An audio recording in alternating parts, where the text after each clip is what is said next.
13.8 अरब साल पहले ब्रह्मांड की शुरुआत हुई।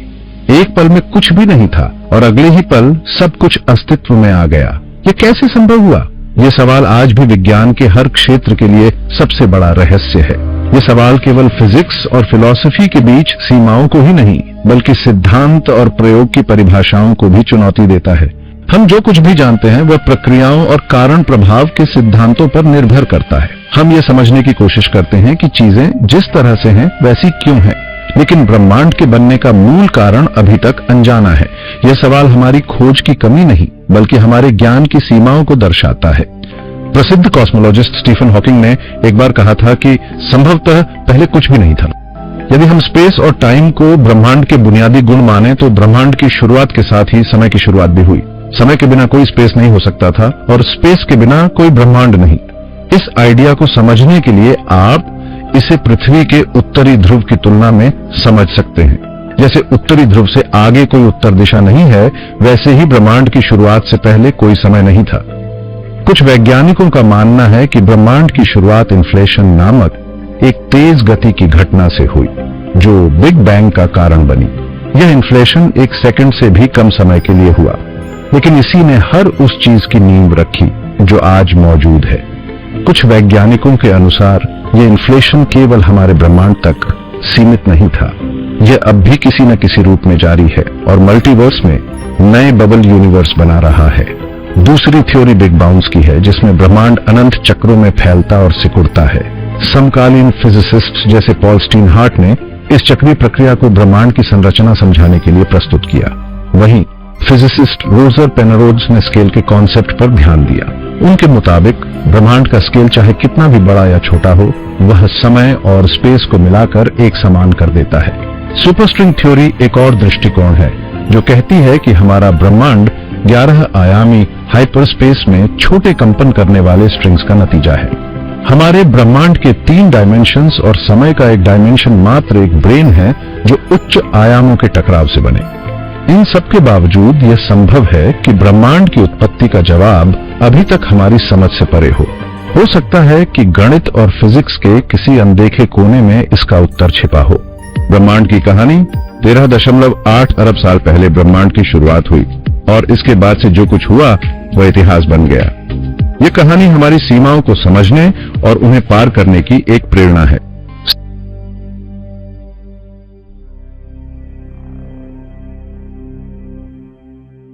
ब्रह्मांड का सबसे गर्म स्थान, क्या आप सोचते हैं कि सबसे गर्म जगह किसी तारे के केंद्र में होगी? स्टार के कोर का तापमान करीब 15 मिलियन डिग्री सेल्सियस तक पहुंचता है, लेकिन यह ब्रह्मांड का सबसे गर्म स्थान नहीं है। सुपरनोवा जैसी घटनाओं में तापमान 100 बिलियन डिग्री सेल्सियस तक पहुंच सकता है। फिर भी यह उच्चतम तापमान नहीं है। अब तक दर्ज किया गया सबसे ज्यादा तापमान स्विट्जरलैंड के सियर्न में पाया गया था। यह किसी प्राकृतिक घटना का परिणाम नहीं था, बल्कि हजारों वैज्ञानिकों की मेहनत और अरबों यूरो के निवेश का नतीजा था।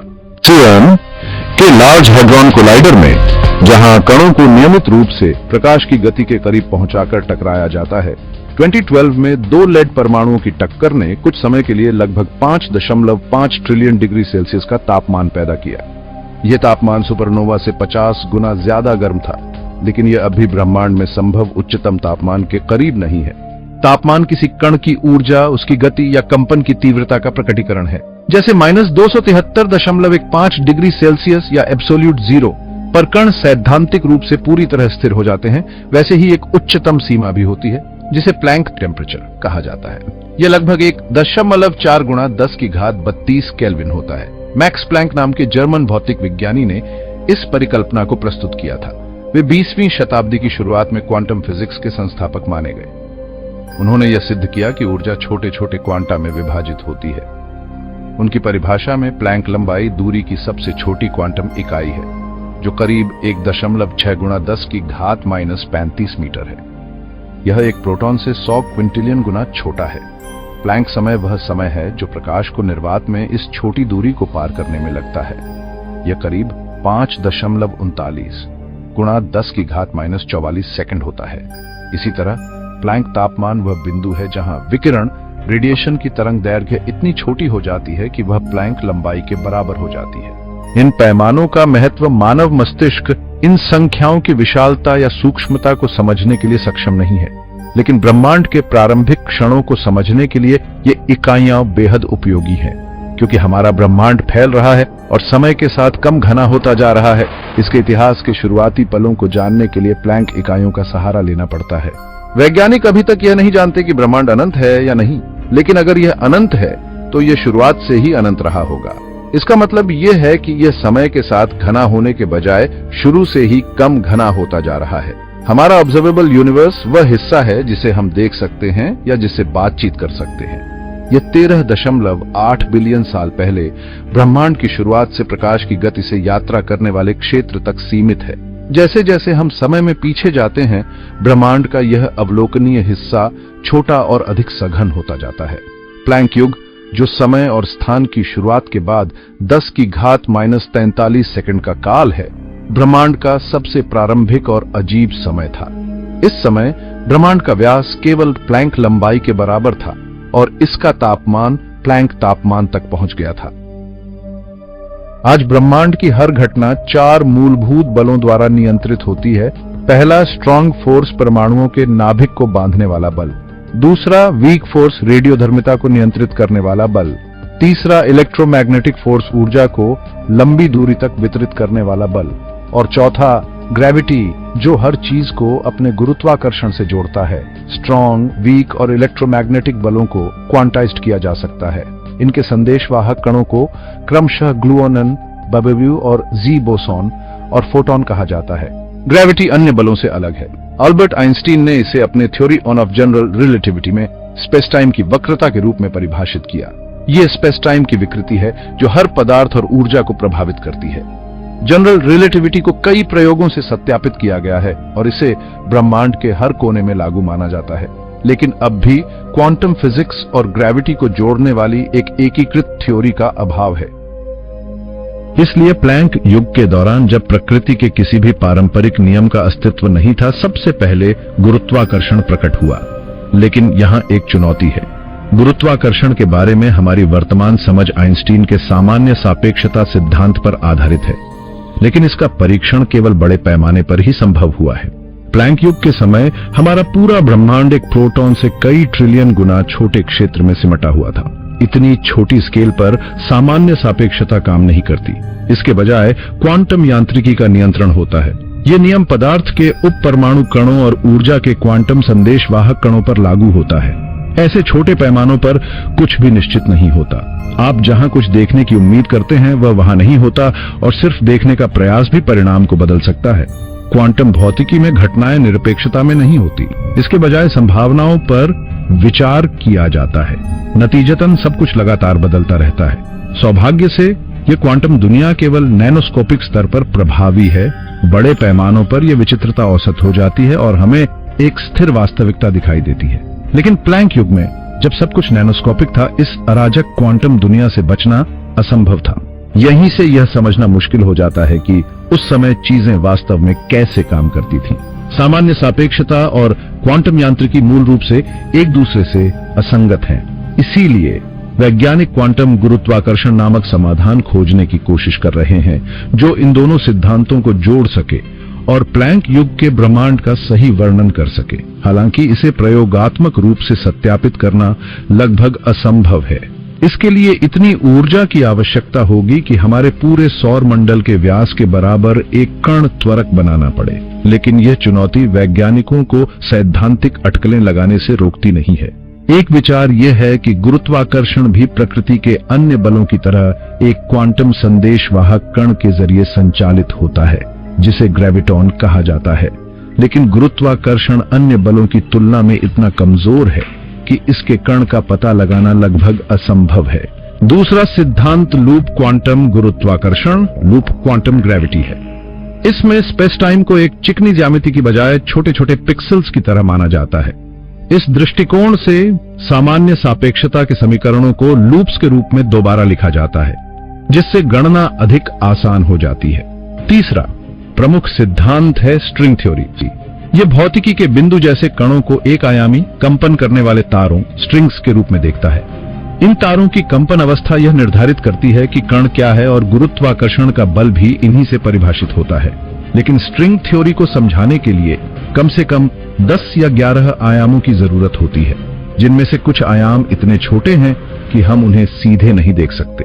1950 के दशक में अमेरिकी भौतिक विज्ञानी जॉन आर्चिबाल्ड व्हीलर ने प्लैंक युग के समय को एक क्वांटम फोम के रूप में कल्पना की थी। उनके अनुसार क्वांटम स्केल पर स्पेस टाइम निरंतर नहीं होता, इसके बजाय यह बुदबुदाते और बदलते हुए एक फोम जैसा होता है। हाइजेनबर्ग का अनिश्चितता सिद्धांत, हाइजेनबर्ग्स अनसर्टेनिटी प्रिंसिपल, बताता है कि इतने छोटे पैमानों पर समय, लंबाई और ऊर्जा को सटीक रूप से परिभाषित करना असंभव है। यही कारण है कि प्रारंभिक ब्रह्मांड को एक स्थिर, सुसंगत संरचना की बजाय एक गतिशील और अप्रत्याशित फोम जैसी बनावट के रूप में देखा जाता है। यह दृष्टिकोण भले ही जटिल और कल्पना से परे लगता हो, लेकिन यही वह तरीका है जिससे हम ब्रह्मांड की शुरुआत की गहराइयों को समझने का प्रयास कर रहे हैं। क्वांटम माइक्रो ब्लैक होल और वर्म होल अपने आप अस्तित्व में आते हैं और फिर बिना किसी स्पष्ट कारण या प्रभाव के गायब हो जाते हैं। इस अत्यधिक ऊर्जावान, सुपर कॉम्पैक्ट और लघु ब्रह्मांड में कुछ भी संभव है, लेकिन केवल कुछ पल के लिए। प्लैंक युग की यह अनिश्चितता लगभग 100 million trillion trillion trillion second के बाद समाप्त हो जाती है।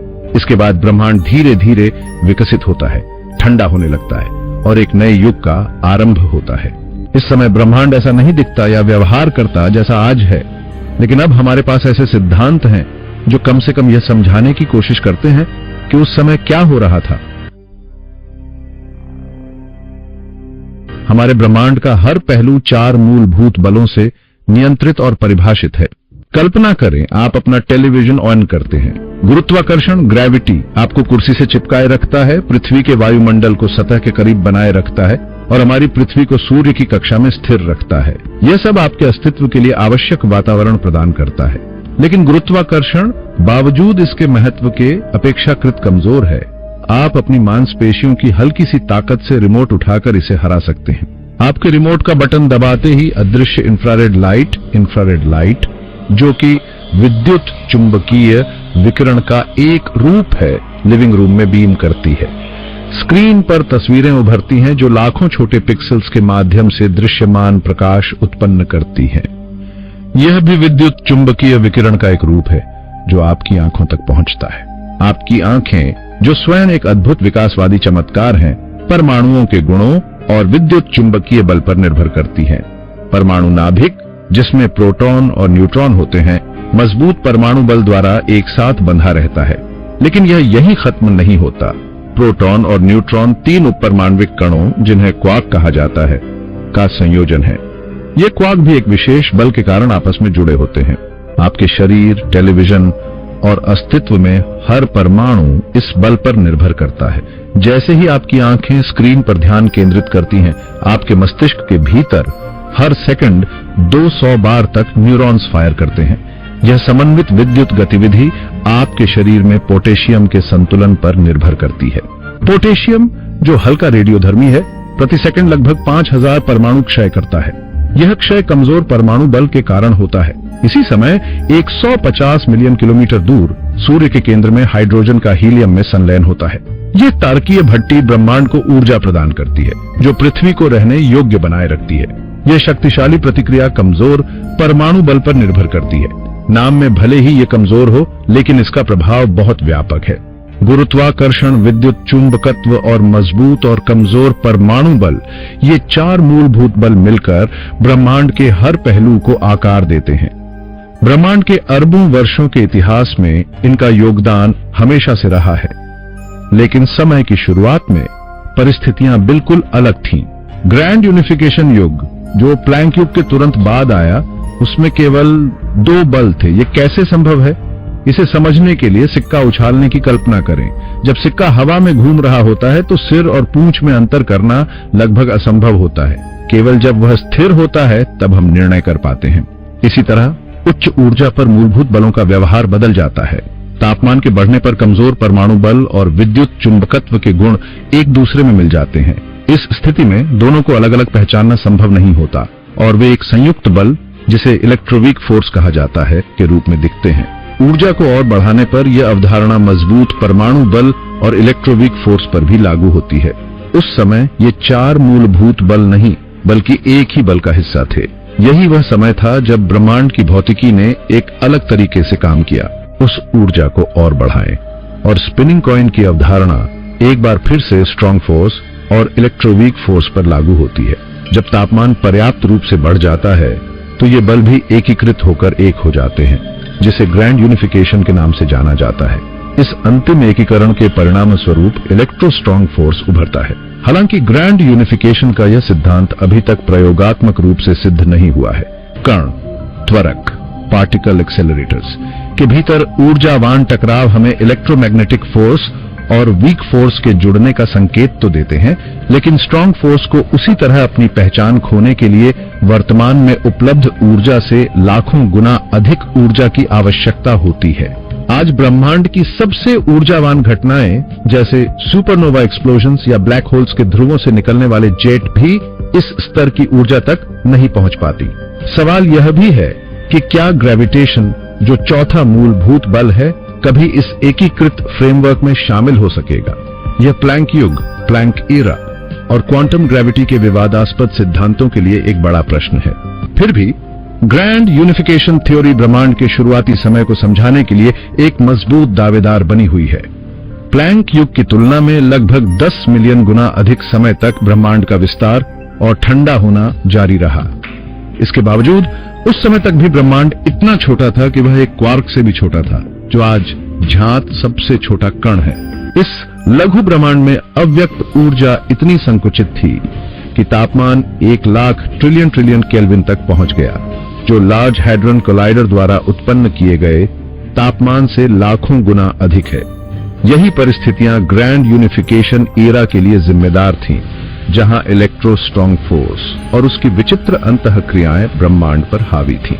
इस छोटे ब्रह्मांड में कणों का अद्भुत खेल चल रहा था। फोटॉन्स स्वतः ही मैटर एंटी मैटर जोड़ों में बदल जाते थे, जिनसे क्वार्क्स और लेप्टन्स बनते थे। लेकिन ये नवजात कण बेहद कम समय तक जीवित रहते, तुरंत फोटॉन्स में परिवर्तित हो जाते। इलेक्ट्रोस्ट्रॉन्ग मैसेंजर बोसन्स इस प्रक्रिया को और जटिल बनाते, क्वार्क्स को लेप्टन्स में और लेप्टन्स को क्वार्क्स में बदलते या मैटर को एंटी मैटर में परिवर्तित करते। ग्रैंड यूनिफिकेशन के इन नियमों के तहत यह ऊर्जा और पदार्थ, आभासी और वास्तविक कणों का एक मुक्त क्षेत्र बन गया। लेकिन ट्रिलियन सेकंड के बाद तापमान गिरकर 1000 ट्रिलियन डिग्री पर आ गया। इस ठंडक के कारण स्ट्रॉन्ग फोर्स अलग हो गया और दो बल 3 में विभाजित हो गए। ब्रह्मांड का स्वरूप फिर से बदल गया। फिर भी एक समस्या अब भी बनी हुई थी। ये सिद्धांत शुरुआती क्षणों में कणों के व्यवहार को समझाने में सक्षम थे, लेकिन वे उस विशाल ब्रह्मांड की व्याख्या नहीं कर सके जो अंततः अस्तित्व में आया। जब शुरुआती स्थितियों की तुलना ब्रह्मांड के अंतिम स्वरूप से की जाती है तो बिग बैंग अधूरा प्रतीत होता है। जुलाई 2022 में जेम्स वेब स्पेस टेलीस्कोप अपनी कक्षा में स्थापित हो चुका था। लगभग 1 साल के डिप्लॉयमेंट और कैलिब्रेशन के बाद यह अपने वैज्ञानिक कार्यों को शुरू करने के लिए तैयार था।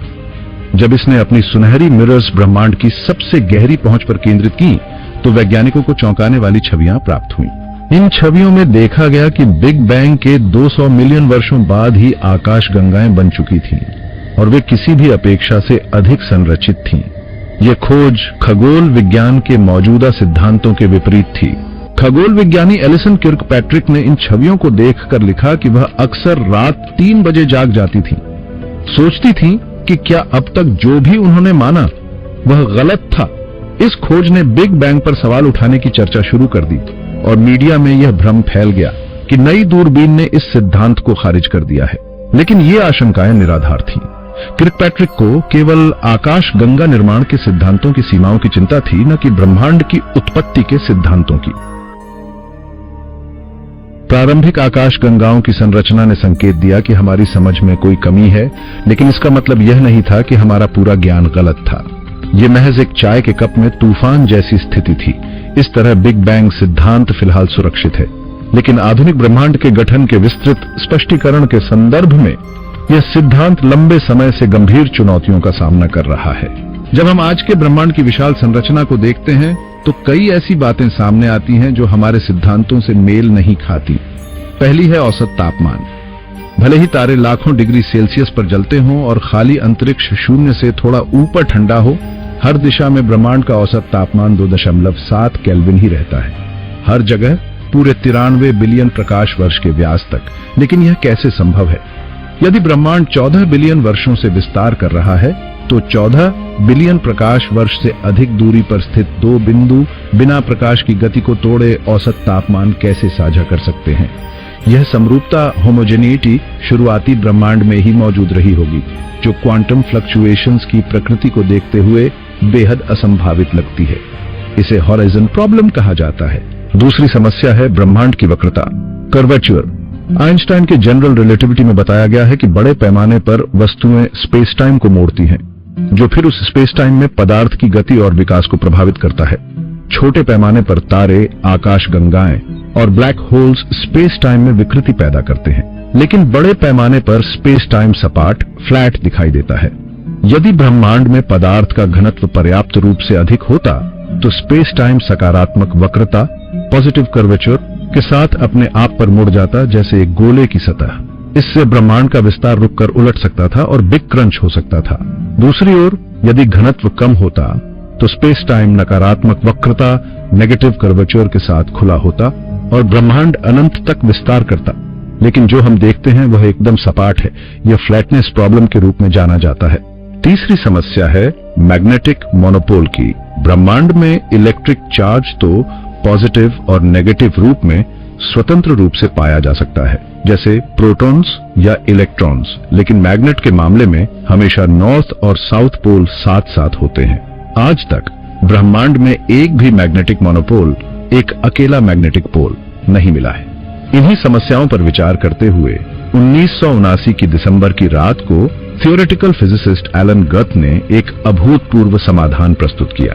गुथ का समाधान न केवल हॉराइजन प्रॉब्लम और फ्लैटनेस प्रॉब्लम को संबोधित करता था, बल्कि मोनोपोल प्रॉब्लम को भी हल करता था। उन्होंने सुझाव दिया कि ब्रह्मांड अरबों वर्षों तक धीरे धीरे विस्तार करने के बजाय अपने शुरुआती अवस्था से अचानक और अत्यधिक तेजी से फैल सकता था। यह इन्फ्लेशन पीरियड के रूप में जाना जाता है। इस अवधारणा में ब्रह्मांड एक सेकंड के ट्रिलियनवें हिस्से से भी कम समय में अपने आकार से 90 गुना अधिक फैल गया।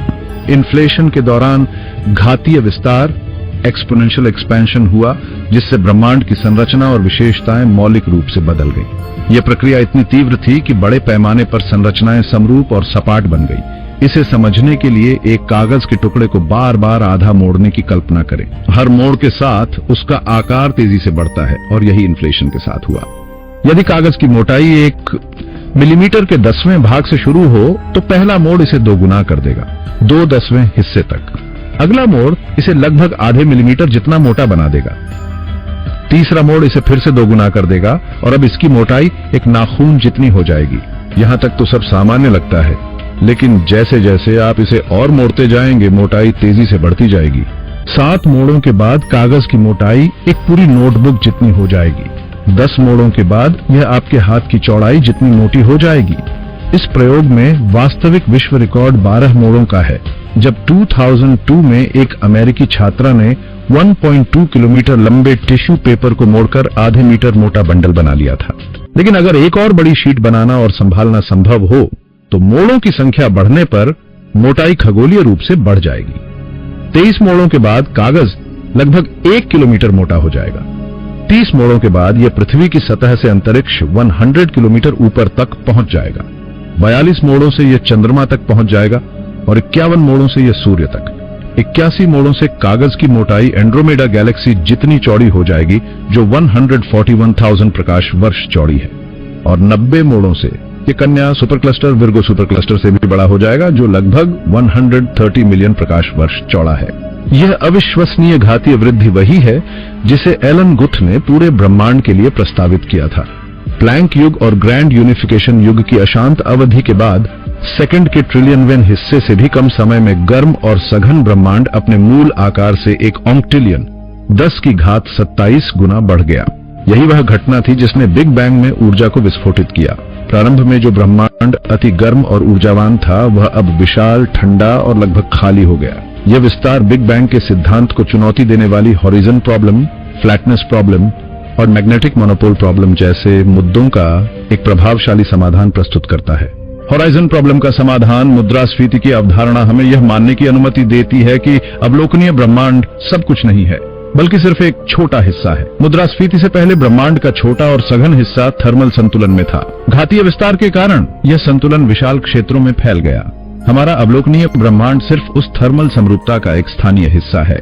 फ्लैटनेस प्रॉब्लम का समाधान स्पेस टाइम की समतलता का सवाल भी उतना गंभीर नहीं लगता अगर हम मान लें कि हम पूरे ब्रह्मांड का सिर्फ एक छोटा हिस्सा देख रहे हैं। जैसे समुद्र का क्षितिज सपाट दिखता है लेकिन ऊंचाई से पृथ्वी की गोलाई स्पष्ट हो जाती है, वैसे ही ब्रह्मांड का व्यापक परिप्रेक्ष्य अलग हो सकता है। मैग्नेटिक मोनोपोल प्रॉब्लम का समाधान मुद्रास्फीति ने ब्रह्मांड के प्रारंभिक मैग्नेटिक मोनोपोल्स को इतने बड़े क्षेत्रों में फैला दिया कि वे अवलोकनीय ब्रह्मांड में बेहद दुर्लभ हो गए। 93 बिलियन प्रकाश वर्ष के क्षेत्र में एक मोनोपोल ढूंढना मुश्किल है और यही कारण है कि अभी तक हमें कोई नहीं मिला। मुद्रास्फीति अब ब्रह्मांड के शुरुआती क्षणों को समझने का एक केंद्रीय सिद्धांत बन गया है। एलन गुथ के इस प्रस्ताव के बाद वैज्ञानिकों ने 4 दशकों तक यह पता लगाने में समय लगाया कि ब्रह्मांड इतनी तेजी से कैसे और क्यों फैला। यह चरण फंडामेंटल फोर्सेस के अलग होने और स्ट्रांग न्यूक्लियर फोर्स के उभरने के साथ मेल खाता है। कुछ वैज्ञानिक मानते हैं कि इलेक्ट्रोवीक फोर्स और स्ट्रांग फोर्स को अलग करने वाले एक्स बोसन कणों के क्षय ने एक इन्फ्लेशन फील्ड बनाया जिसे इन्फ्लेटन नामक कण द्वारा ले जाया गया। यह प्रस्तावित मॉडल ब्रह्मांडीय पहेलियों का समाधान देने में एक क्रांतिकारी कदम है। इस अत्यधिक नई इन्फ्लेशनरी एनर्जी ने ब्रह्मांड में घातीय विस्तार को प्रेरित किया, जिसने क्वांटम स्केल की अनियमितताओं को तुरंत बड़े पैमाने की संरचना में बदल दिया। क्षणिक क्वांटम उतार चढ़ाव, अति घनत्व और ऊर्जा के बड़े क्षेत्र बन गए, जो आधुनिक ब्रह्मांड में आकाश गंगा समूहों और सुपर क्लस्टर्स के बीच बने। इस विस्तार ने ब्रह्मांड को ठंडा और लगभग खाली कर दिया, जिससे औसत ऊर्जा स्तरों में 1 लाख गुना गिरावट आई। वैज्ञानिक अभी भी अनिश्चित हैं कि इन्फ्लेशन क्यों रुकी, लेकिन जब यह रुकी तो इन्फ्लेटन फील्ड और कणक्षय हो गए और अधिकांश ऊर्जा ब्रह्मांड में लौट आई। इसे रीहीटिंग कहा जाता है, जिसने पदार्थ निर्माण को संभव बनाया। अब एक विशाल ब्रह्मांड में प्रकृति के नियम ऐसे हो गए जिन्हें हम समझ सकते हैं और मॉडल बना सकते हैं। यह इलेक्ट्रोवीक एरा था, जो बिग बैंग के बाद एक सेकंड के लगभग 1 ट्रिलियनवें हिस्से तक रहा। क्वार्क्स और लेप्टन्स, पदार्थ और एंटीमैटर सभी ग्रेविटी, स्ट्रांग न्यूक्लियर फोर्स और इलेक्ट्रोवीक फोर्स के प्रभाव में थे। लेकिन ऊर्जा अभी भी इतनी अधिक थी कि स्ट्रांग फोर्स का कणों पर कोई ठोस प्रभाव नहीं था और इलेक्ट्रोवीक फोर्स का भी इंटरैक्शन पर सीमित प्रभाव था। गुरुत्वाकर्षण शुरुआत से ही मौजूद था, लेकिन एक प्रमुख घटक की कमी के कारण यह शक्तिहीन था। जब तक कणों को द्रव्यमान नहीं मिला, वे अनियंत्रित और अनिश्चित थे। ब्रह्मांड को वह स्वरूप देने के लिए और ऊर्जा में गिरावट और एक नए कॉस्मिक ट्रांसफॉर्मेशन की आवश्यकता थी।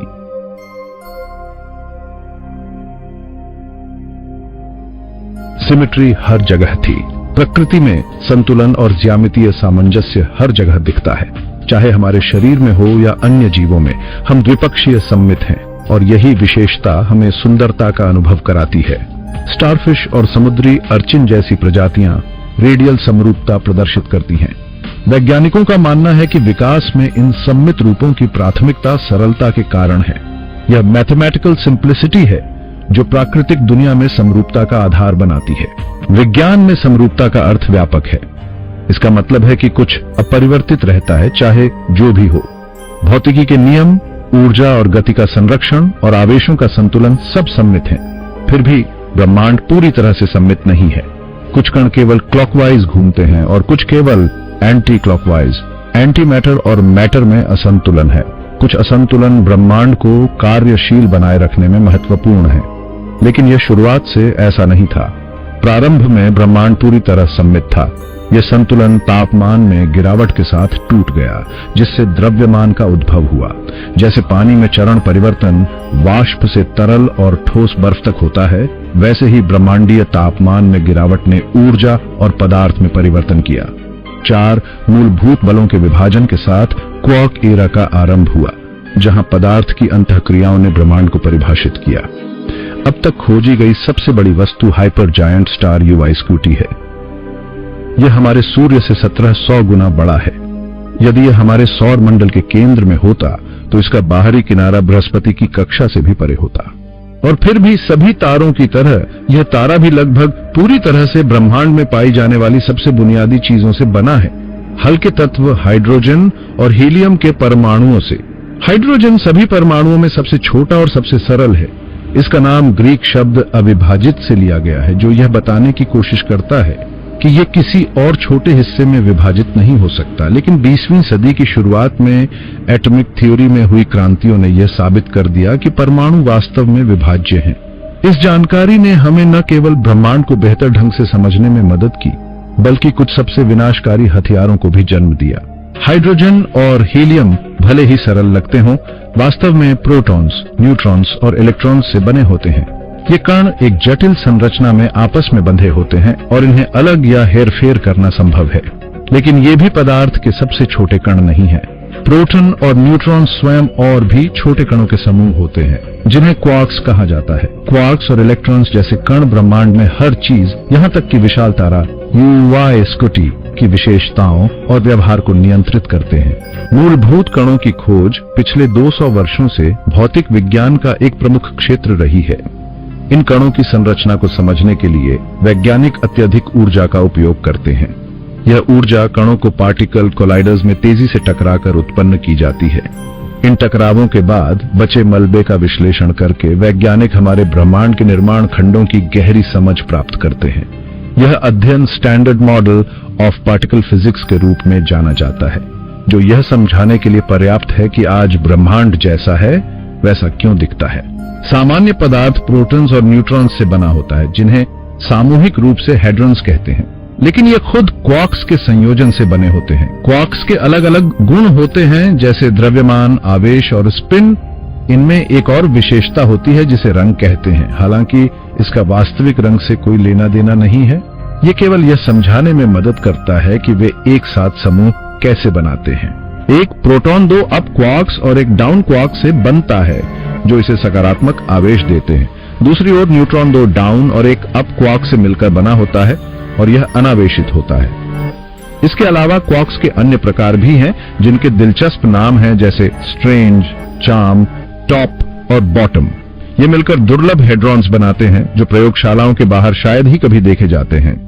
इस प्रक्रिया में वैज्ञानिकों ने पाया है कि क्वार्क्स अब तक की सबसे बुनियादी इकाइयां हैं।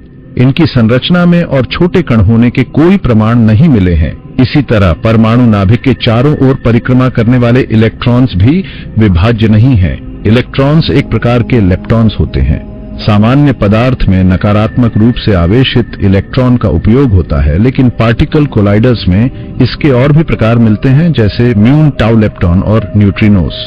स्टैंडर्ड मॉडल के अनुसार पदार्थ के कुल 12 मूलभूत कण होते हैं, 6 प्रकार के क्वार्क्स और 6 प्रकार के लेप्टॉन्स, जिनके एंटीमैटर समकक्ष भी होते हैं। इनके साथ ही 4 मूलभूत बलों के मध्यस्थ कण भी होते हैं।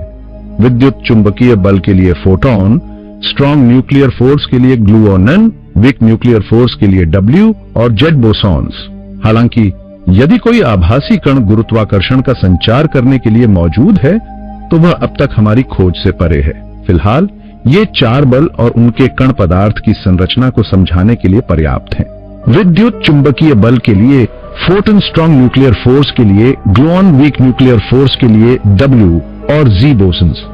हालांकि यदि कोई आभासी कण गुरुत्वाकर्षण का संचार करने के लिए मौजूद है, तो वह अब तक हमारी खोज से परे है। फिलहाल ये 4 बल और उनके कण पदार्थ की संरचना को समझाने के लिए पर्याप्त हैं। लेकिन अभी भी स्टैंडर्ड मॉडल में एक महत्वपूर्ण कमी है, द्रव्यमान की व्याख्या। हर तत्व हाइड्रोजन से लेकर प्लूटोनियम तक अपने नाभिक में प्रोटॉन्स और न्यूट्रॉन्स की संख्या के अनुसार एक विशिष्ट द्रव्यमान रखता है। लेकिन जब हम इन कणों के द्रव्यमान के स्रोत को खोजने की कोशिश करते हैं, तो यह स्पष्ट होता है कि यह सीधे तौर पर उनके हिस्सों का योग नहीं है। उदाहरण के लिए एक प्रोटॉन का द्रव्यमान उसके क्वार्क्स के कुल द्रव्यमान से कहीं अधिक होता है। इसका लगभग 90% द्रव्यमान उसके अंदर संग्रहित ऊर्जा और स्ट्रॉन्ग न्यूक्लियर फोर्स के ग्लून्स के क्वांटम अंतःक्रियाओं से आता है। आइंस्टीन का प्रसिद्ध समीकरण EMC ऊर्जा और द्रव्यमान के इस गहरे संबंध को समझाने में मदद करता है। तो जब हम ब्रह्मांड में सामान्य पदार्थ के हर टुकड़े का विश्लेषण करते हैं, तो पाते हैं कि इसका अधिकांश हिस्सा वास्तव में कणों के द्रव्यमान से नहीं, बल्कि उनके भीतर छिपी ऊर्जा और खाली स्थान से आता है। इन क्वार्क में फिर भी एक द्रव्यमान होता है जो उस ऊर्जा से अलग है जो उनके भीतर संग्रहित होती है। ये लंबे समय तक एक गहरी पहेली बनी रही। फोटोन और ग्लूऑन बिना द्रव्यमान के भी आसानी से काम कर लेते हैं। वहीं इलेक्ट्रॉन और न्यूट्रिनो का द्रव्यमान इतना छोटा होता है कि यह सबसे हल्के क्वार्क से भी कम है। इसके विपरीत कमजोर बल के डब्ल्यू बोसन का द्रव्यमान इतना भारी है कि यह अप क्वार्क से लगभग 40,000 गुना अधिक होता है। यह अंतर इतना बड़ा है कि डब्ल्यू बोसन का द्रव्यमान पूरे लोहे के परमाणु से भी अधिक होता है। कणों में इस द्रव्यमान के कारणों और उनके बीच की असमानता को समझना भौतिक शास्त्र में सबसे बड़े प्रश्नों में से एक था। 1960 के दशक में एडिनबर्ग विश्वविद्यालय के सैद्धांतिक भौतिक विज्ञानी पीटर हिग्स ने इस समस्या को हल करने की कोशिश की। उन्होंने यह प्रस्तावित किया कि ब्रह्मांड की शुरुआत में सभी कण बिना द्रव्यमान के अस्तित्व में आए, लेकिन बिग बैंग के बाद के पहले क्षणों में एक नया ऊर्जा क्षेत्र प्रकट हुआ जिसने पूरे अंतरिक्ष समय को घेर लिया। यह क्षेत्र कणों को द्रव्यमान प्रदान करने का कारण बना। इसे हिग्स फील्ड कहा गया। हिग्स फील्ड की अवधारणा के साथ हिग्स ने यह भी सुझाव दिया कि यह क्षेत्र अपने एक विशेष क्वांटाइज्ड मैसेंजर पार्टिकल के माध्यम से कार्य करता है, जिसे हिग्स बोसन कहा गया। यह कण स्टैंडर्ड मॉडल के अन्य 16 कणों के साथ पदार्थ और ब्रह्मांड की क्रियाविधि को समझाने में एक प्रमुख भूमिका निभाता। हालांकि हिग्स का सिद्धांत सही था, लेकिन हिग्स बोसन को खोजने में लगभग 50 साल लग गए। इस कण को साबित करने के लिए वैज्ञानिकों को अत्यंत शक्तिशाली पार्टिकल एक्सेलरेटर्स का सहारा लेना पड़ा। इस बीच इस खोज को आम जनता के लिए आकर्षक और समझने योग्य बनाने की जरूरत थी।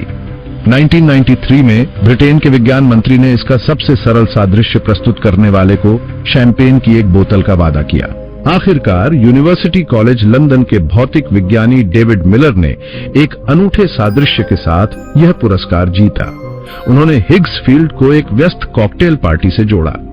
उन्होंने समझाया कि एक पार्टी में जहां सभी आपस में बातचीत में व्यस्त हैं, एक सामान्य व्यक्ति आसानी से घूम सकता है, लेकिन अगर एक प्रसिद्ध व्यक्ति कमरे में प्रवेश करता है तो पार्टी के लोग उनके चारों ओर इकट्ठा हो जाते हैं, जिससे उनकी गति धीमी हो जाती है। यहाँ पार्टी में मौजूद लोग हिग्स फील्ड का प्रतिनिधित्व करते हैं और वह प्रसिद्ध व्यक्ति एक ऐसा कण है जिसे द्रव्यमान प्राप्त होता है। इस सादृश्य ने लंबे समय तक लोगों को हिग्स फील्ड और हिग्स बोसन को समझने में मदद की, लेकिन यह सैद्धांतिक सफर बेहद कठिन था। अमेरिका के टीवेट्रॉन और यूरोप के लार्ज हैड्रन कोलाइडर LHC ने इस कण को खोजने के लिए वर्षों तक मलबे का अध्ययन किया। समस्या यह थी कि भले ही हिग्स ने हिग्स बोसन का अस्तित्व सिद्धांतित किया था, उन्होंने यह नहीं बताया था कि इसे खोजने के लिए किस ऊर्जा की आवश्यकता होगी या इसके गुण कैसे होंगे। आखिरकार 2012 में LHC के प्रयोगों ने असंभव से लगने वाले इस कार्य को अंजाम दिया। वैज्ञानिकों ने हिग्स बोसन की खोज को प्रमाणित किया, जिससे हिग्स फील्ड के अस्तित्व और उसकी भूमिका की पुष्टि हुई। इस कण ने स्टैंडर्ड मॉडल में अपनी जगह बना ली और प्रारंभिक ब्रह्मांड के विकास में इसकी भूमिका को स्थापित किया। बिग बैंग के तुरंत बाद 1 खरबवें सेकंड के भीतर इलेक्ट्रोवीक फोर्स 2 भागों में विभाजित हो गई। इससे ब्रह्मांड की पूर्ण समरूपता टूट गई। W और B बोसोन फोटोन और कमजोर परमाणु बल के W और Z बोसोन में विघटित हो गए। इसी समय हिग्स फील्ड ने कणों को द्रव्यमान प्रदान करना शुरू किया। W और Z बोसोन भारी हो गए। क्वार्क्स और लेप्टॉन्स को उनके प्रकार और स्वाद के अनुसार द्रव्यमान मिला। वहीं फोटोन और ग्लूऑन जैसे कण बिना द्रव्यमान के बने रहे। बिग बैंग के 1 अरबवें हिस्से तक ब्रह्मांड में क्वार्क एरा पूरी तरह सक्रिय हो गया। इस समय तक ब्रह्मांड उन सभी अवयवों से भर चुका था जिनकी आवश्यकता सितारों, ग्रहों और जीवन को बनाने के लिए थी। क्वार्क ग्लूऑन प्लाज्मा का आदिम सूप ब्रह्मांड की सभी संरचनाओं की नींव बन गया। हमारा ब्रह्मांड अनगिनत विविधताओं और अद्भुत तत्वों से भरा हुआ है। कुछ तारे ऐसे होते हैं जो बहुत तेजी से ऊर्जा जलाते हैं और सिर्फ लाख साल में बड़े विस्फोट के साथ समाप्त हो जाते हैं, जबकि अन्य धीरे धीरे खरबों साल तक जलते रहते हैं। यहाँ अनेक प्रकार के ग्रह हैं, विशाल गैस ग्रह, तपते और बंजर चट्टानी ग्रह और कभी कभी जीवन के अनुकूल हरे भरे पानी वाले ग्रह। उन ग्रहों पर जो जीवन का पोषण करते हैं, जैसे कि हमारी पृथ्वी, अनगिनत जीवन रूप मौजूद हैं। सूक्ष्म बैक्टीरिया जो सल्फर या मीथेन पर जीवित रहते हैं, से लेकर चेतन और बुद्धिमान वानरों तक, जो संरचनाएं और दूरबीन बनाते हैं और ब्रह्मांड में अपने स्थान पर विचार करते हैं। ब्रह्मांड की अनंतता में विविधता की संभावनाएं भी अनंत हैं, लेकिन इसके साथ कुछ ऐसे पहलू हैं जो हर जगह और हर समय स्थिर और अपरिवर्तनीय रहते हैं। इन्हें कहा जाता है।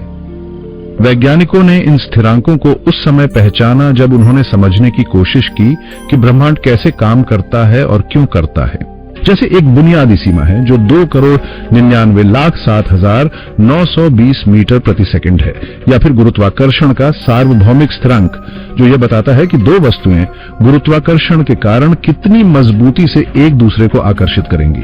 इसका मान 6.67384 गुणा 10 की घात -11 मीटर क्यूब प्रति किलोग्राम प्रति सेकंड स्क्वायर है। इसके अलावा ऊर्जा, तापमान, विद्युत और चुंबकीय क्षेत्र और विद्युत आवेशों के बीच भी निश्चित संबंध है। मूलभूत कणों का द्रव्यमान भी कुछ निश्चित और सटीक मानों में बंधा हुआ है। उदाहरण के लिए हिग्स तंत्र यह नहीं बता सकता कि इन द्रव्यमानों का यह विशिष्ट मान क्यों है। रिचर्ड फेनमैन जैसे महान भौतिक विज्ञानी ने पर विचार किया, जो कणों के बीच विद्युत चुंबकीय बल की ताकत को दर्शाता है।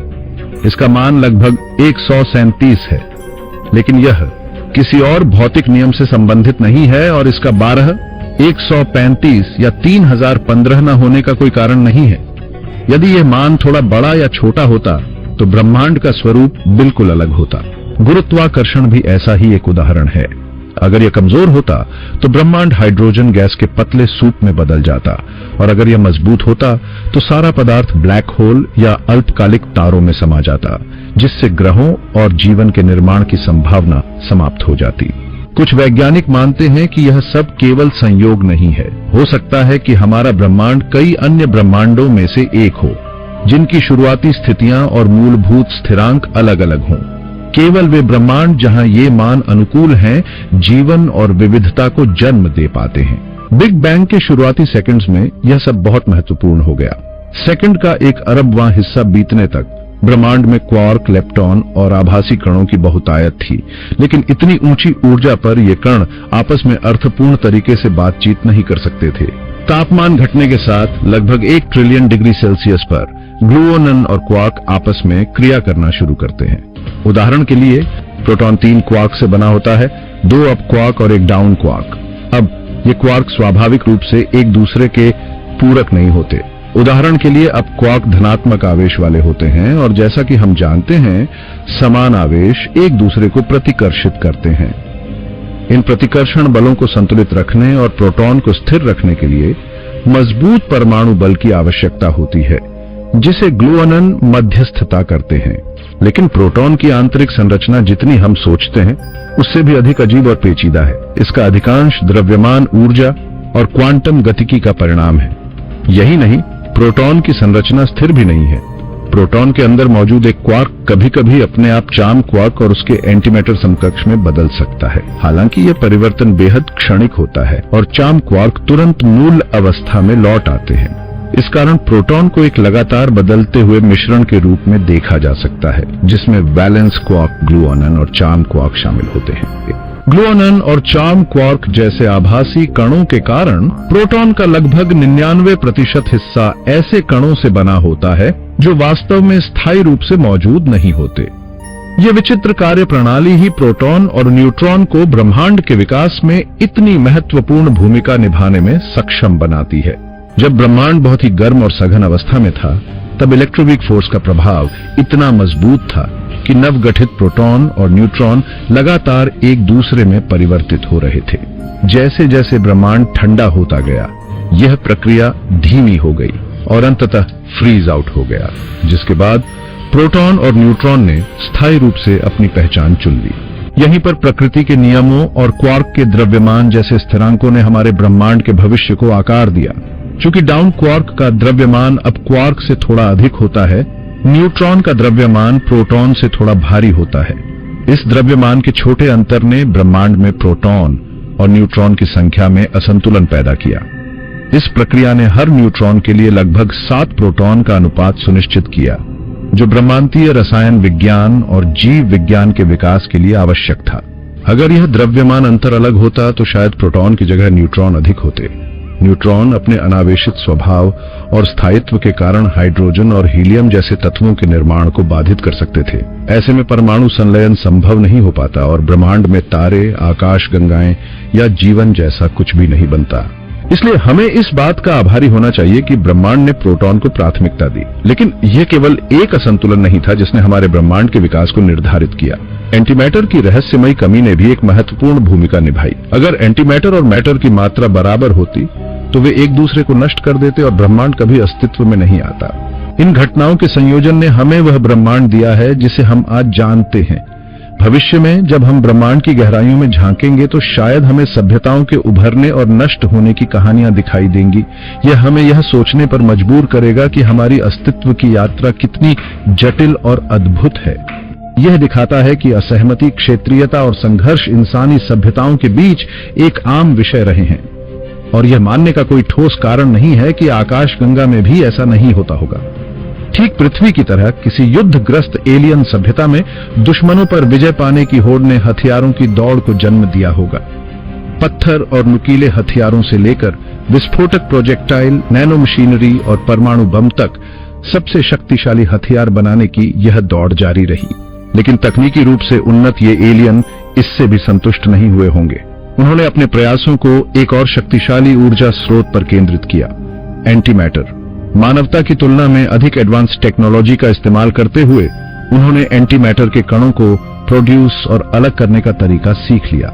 एंटीमैटर को इलेक्ट्रोमैग्नेटिक फोर्स की मदद से एक वैक्यूम में तब तक निलंबित रखा जाता है जब तक कि उसे उपयोग में नहीं लाना होता। एंटीमैटर की विनाशकारी क्षमता चौंका देने वाली है। जैसे ही यह सामान्य पदार्थ के संपर्क में आता है, दोनों कण एक दूसरे को नष्ट कर देते हैं और भारी मात्रा में ऊर्जा रिलीज होती है। मात्र 1 ग्राम एंटीमैटर वही ऊर्जा पैदा कर सकता है जो 90 किलोग्राम पारंपरिक परमाणु ईंधन से संभव है।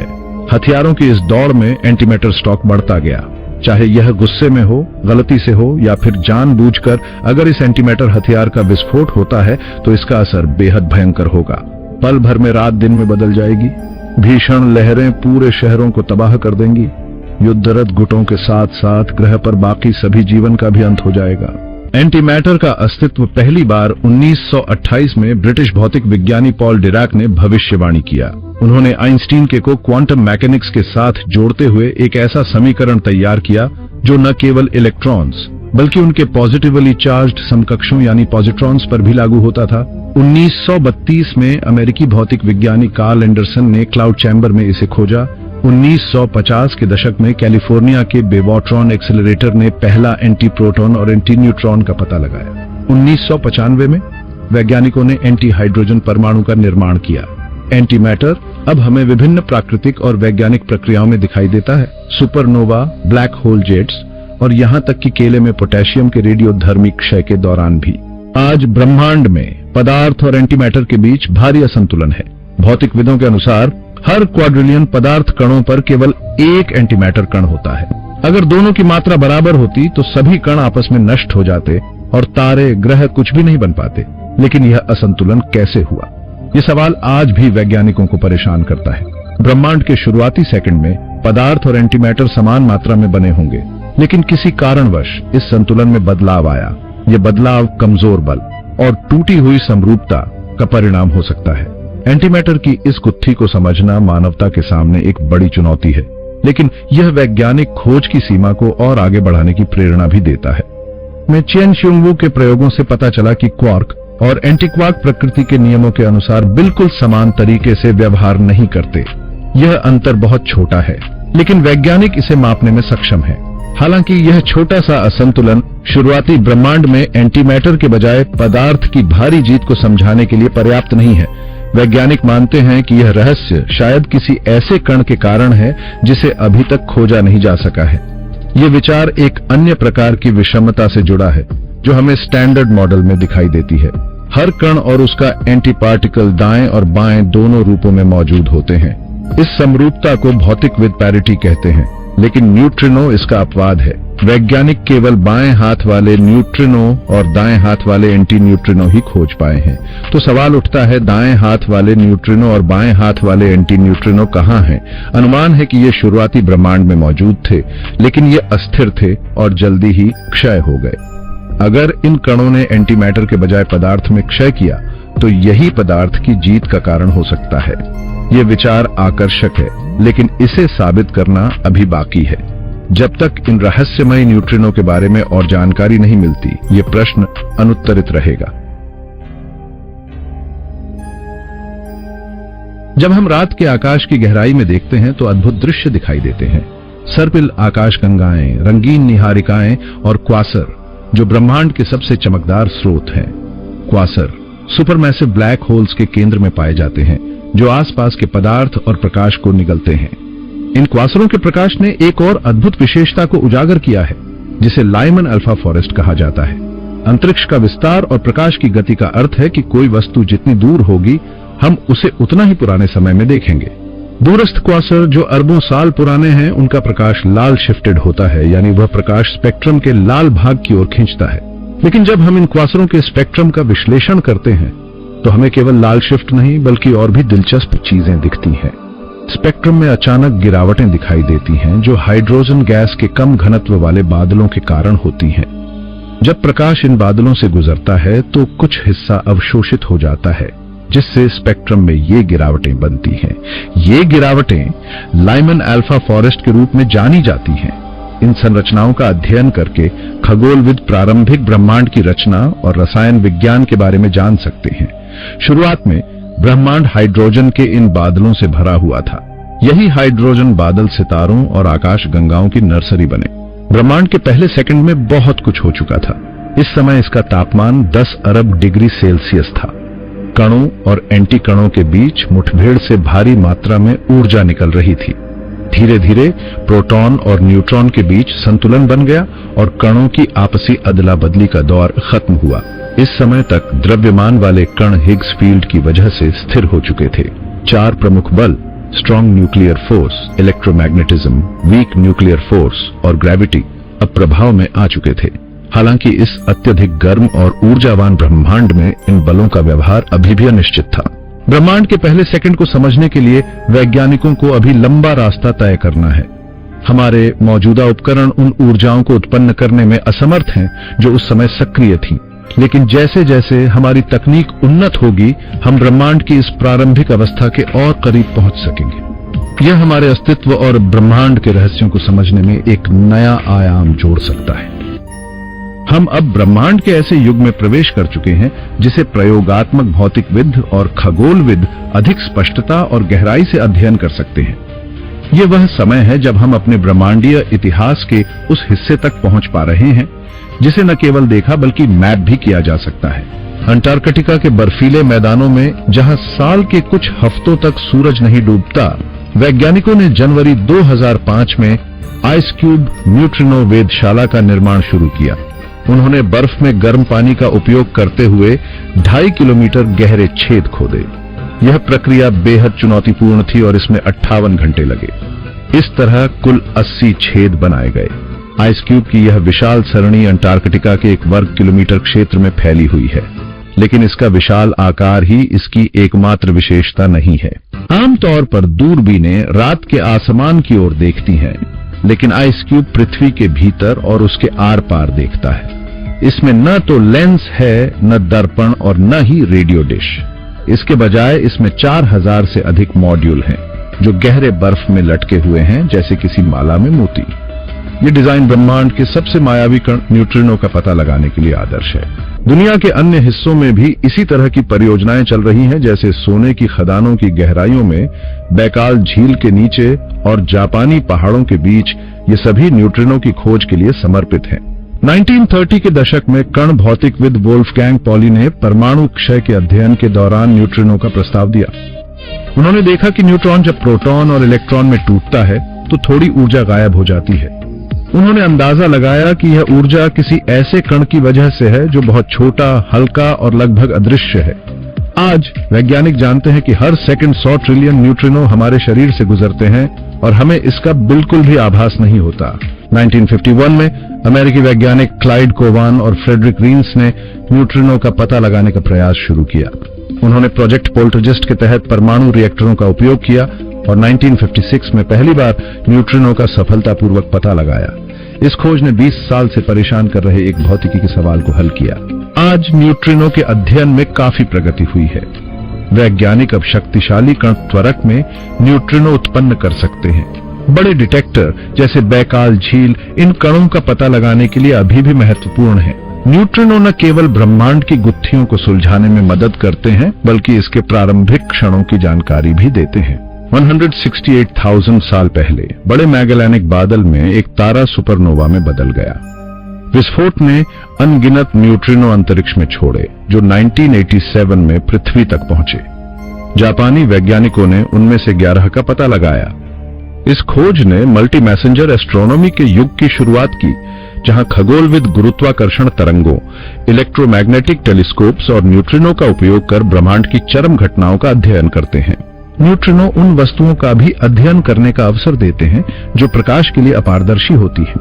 वे केवल 2 मूलभूत बलों, वीक फोर्स और गुरुत्वाकर्षण के साथ बातचीत करते हैं।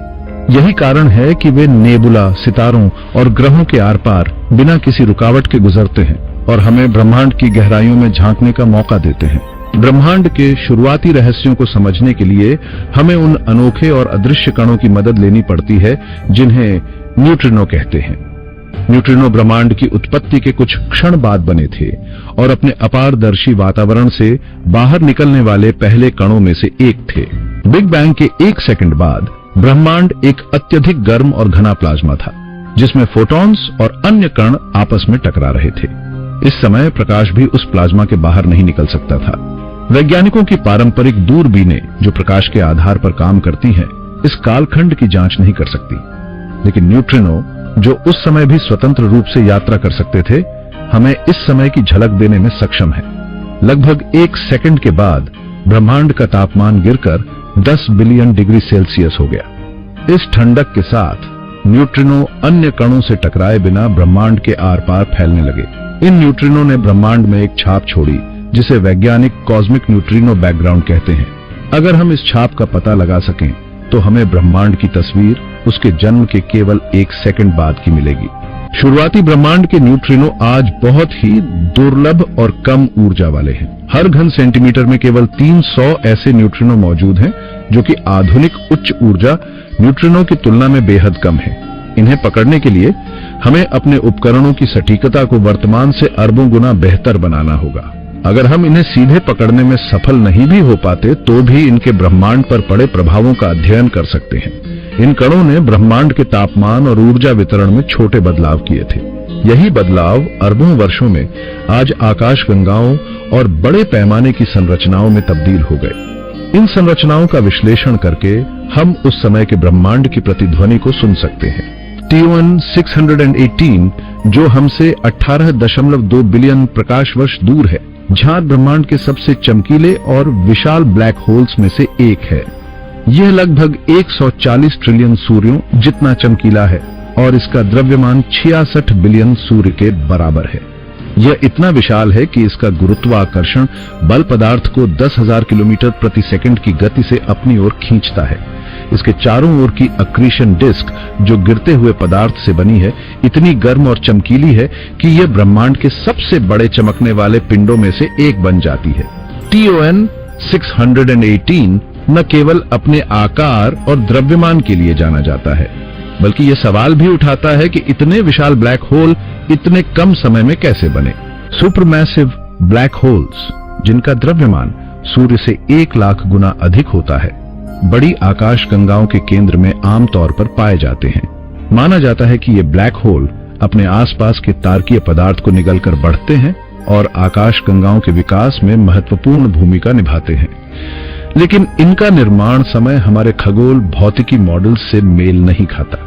कई supermassive black hole big bang के केवल कुछ मिलियन वर्षों बाद ही बन गए थे, जबकि हमारे मॉडल्स के अनुसार इतने बड़े ब्लैक होल बनने में बहुत अधिक समय लगना चाहिए।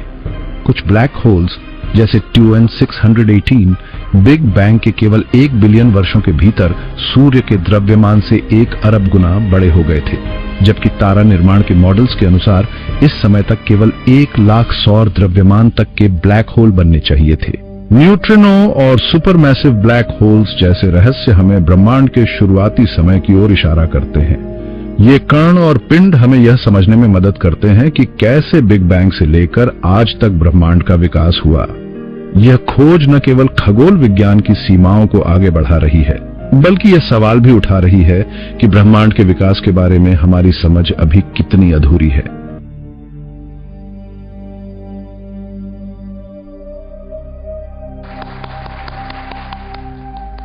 पहेली का समाधान संभवतः 1971 में स्टीफन हॉकिंग द्वारा प्रस्तावित एक सिद्धांत में पाया जा सकता है। उन्होंने सुझाव दिया था कि ब्लैक होल्स केवल तारों के पतन से नहीं, बल्कि प्रारंभिक ब्रह्मांड में घनत्व में उतार चढ़ाव के परिणाम स्वरूप भी बन सकते हैं। हॉकिंग ने इन्हें प्रिमोर्डियल ब्लैक होल्स का नाम दिया। बिग बैंग के तुरंत बाद ब्रह्मांड एक गर्म और ऊर्जावान प्लाज्मा था, जिसमें पदार्थ और फोटॉन्स का घनत्व बहुत अधिक था। इस समय क्वांटम अनियमितताओं के कारण घनत्व में छोटे छोटे उतार चढ़ाव हुए। ब्रह्मांडीय मुद्रास्फीति और पुनर्संयोजन के बाद इन घनत्व विरोधाभासों पर गुरुत्वाकर्षण का प्रभाव पड़ा, जिससे विशाल गैस के क्षेत्र अपने ही भार के कारण ढह गए। हालांकि यह प्रक्रिया केवल बिग बैंग के 1 सेकंड के भीतर हो सकी, क्योंकि इसके बाद ब्रह्मांड का विस्तार इतना तेज हो गया कि गुरुत्वाकर्षण के लिए नए ब्लैक होल बनाना कठिन हो गया। इसके बाद ब्लैक होल्स का निर्माण केवल तारों के पतन से ही संभव था, जिसके लिए कई मिलियन वर्षों का इंतजार करना पड़ा। गणनाओं के अनुसार प्रिमोर्डियल ब्लैक होल्स का आकार बेहद भिन्न हो सकता है। कुछ ब्लैक होल्स पेपर क्लिप के वजन से भी हल्के हो सकते हैं, जबकि अन्य सूर्य के द्रव्यमान से 1 लाख गुना भारी हो सकते हैं। अगर ये ब्लैक होल्स मौजूद हैं, तो हमें इन्हें खोजने और पहचानने के लिए खास तरीकों की जरूरत है। इनमें से एक तरीका उनके विनाश के संकेतों की खोज करना है। हॉकिंग ने यह भी सिद्धांत दिया था कि ब्लैक होल्स हॉकिंग विकिरण के माध्यम से अपना द्रव्यमान खो सकते हैं। छोटे ब्लैक होल्स तेजी से द्रव्यमान खोते हैं और अंततः एक शक्तिशाली विस्फोट में खत्म हो जाते हैं, जिसकी ऊर्जा 1 मिलियन मेगाटन हाइड्रोजन बम के बराबर हो सकती है। वर्तमान में वैज्ञानिक अंतरिक्ष में फर्मी गामा रे टेलीस्कोप जैसे उपकरणों की मदद से इन विस्फोटों की खोज कर रहे हैं। अन्य तरीकों में माइक्रो लेंसिंग का उपयोग करना शामिल है, जहां ब्लैक होल्स के पास से गुजरने पर सितारों और आकाशगंगाओं की रोशनी में होने वाले परिवर्तन का अध्ययन किया जाता है। हालांकि अब तक की खोजों ने प्रिमोर्डियल ब्लैक होल्स के आकार और उनके बनने की अवधि पर केवल सीमित जानकारी दी है, लेकिन वैज्ञानिकों की उम्मीदें अभी बाकी हैं। अगली पीढ़ी की दूरबीनें जैसे जेम्स वेब स्पेस टेलीस्कोप प्रारंभिक ब्रह्मांड के पहले सितारों और आकाशगंगाओं की खोज कर रही हैं। ये टेलीस्कोप उन प्रिमोर्डियल ब्लैक होल्स का भी पता लगा सकता है, जो इन आकाशगंगाओं के निर्माण के लिए बीज का काम कर सकते हैं।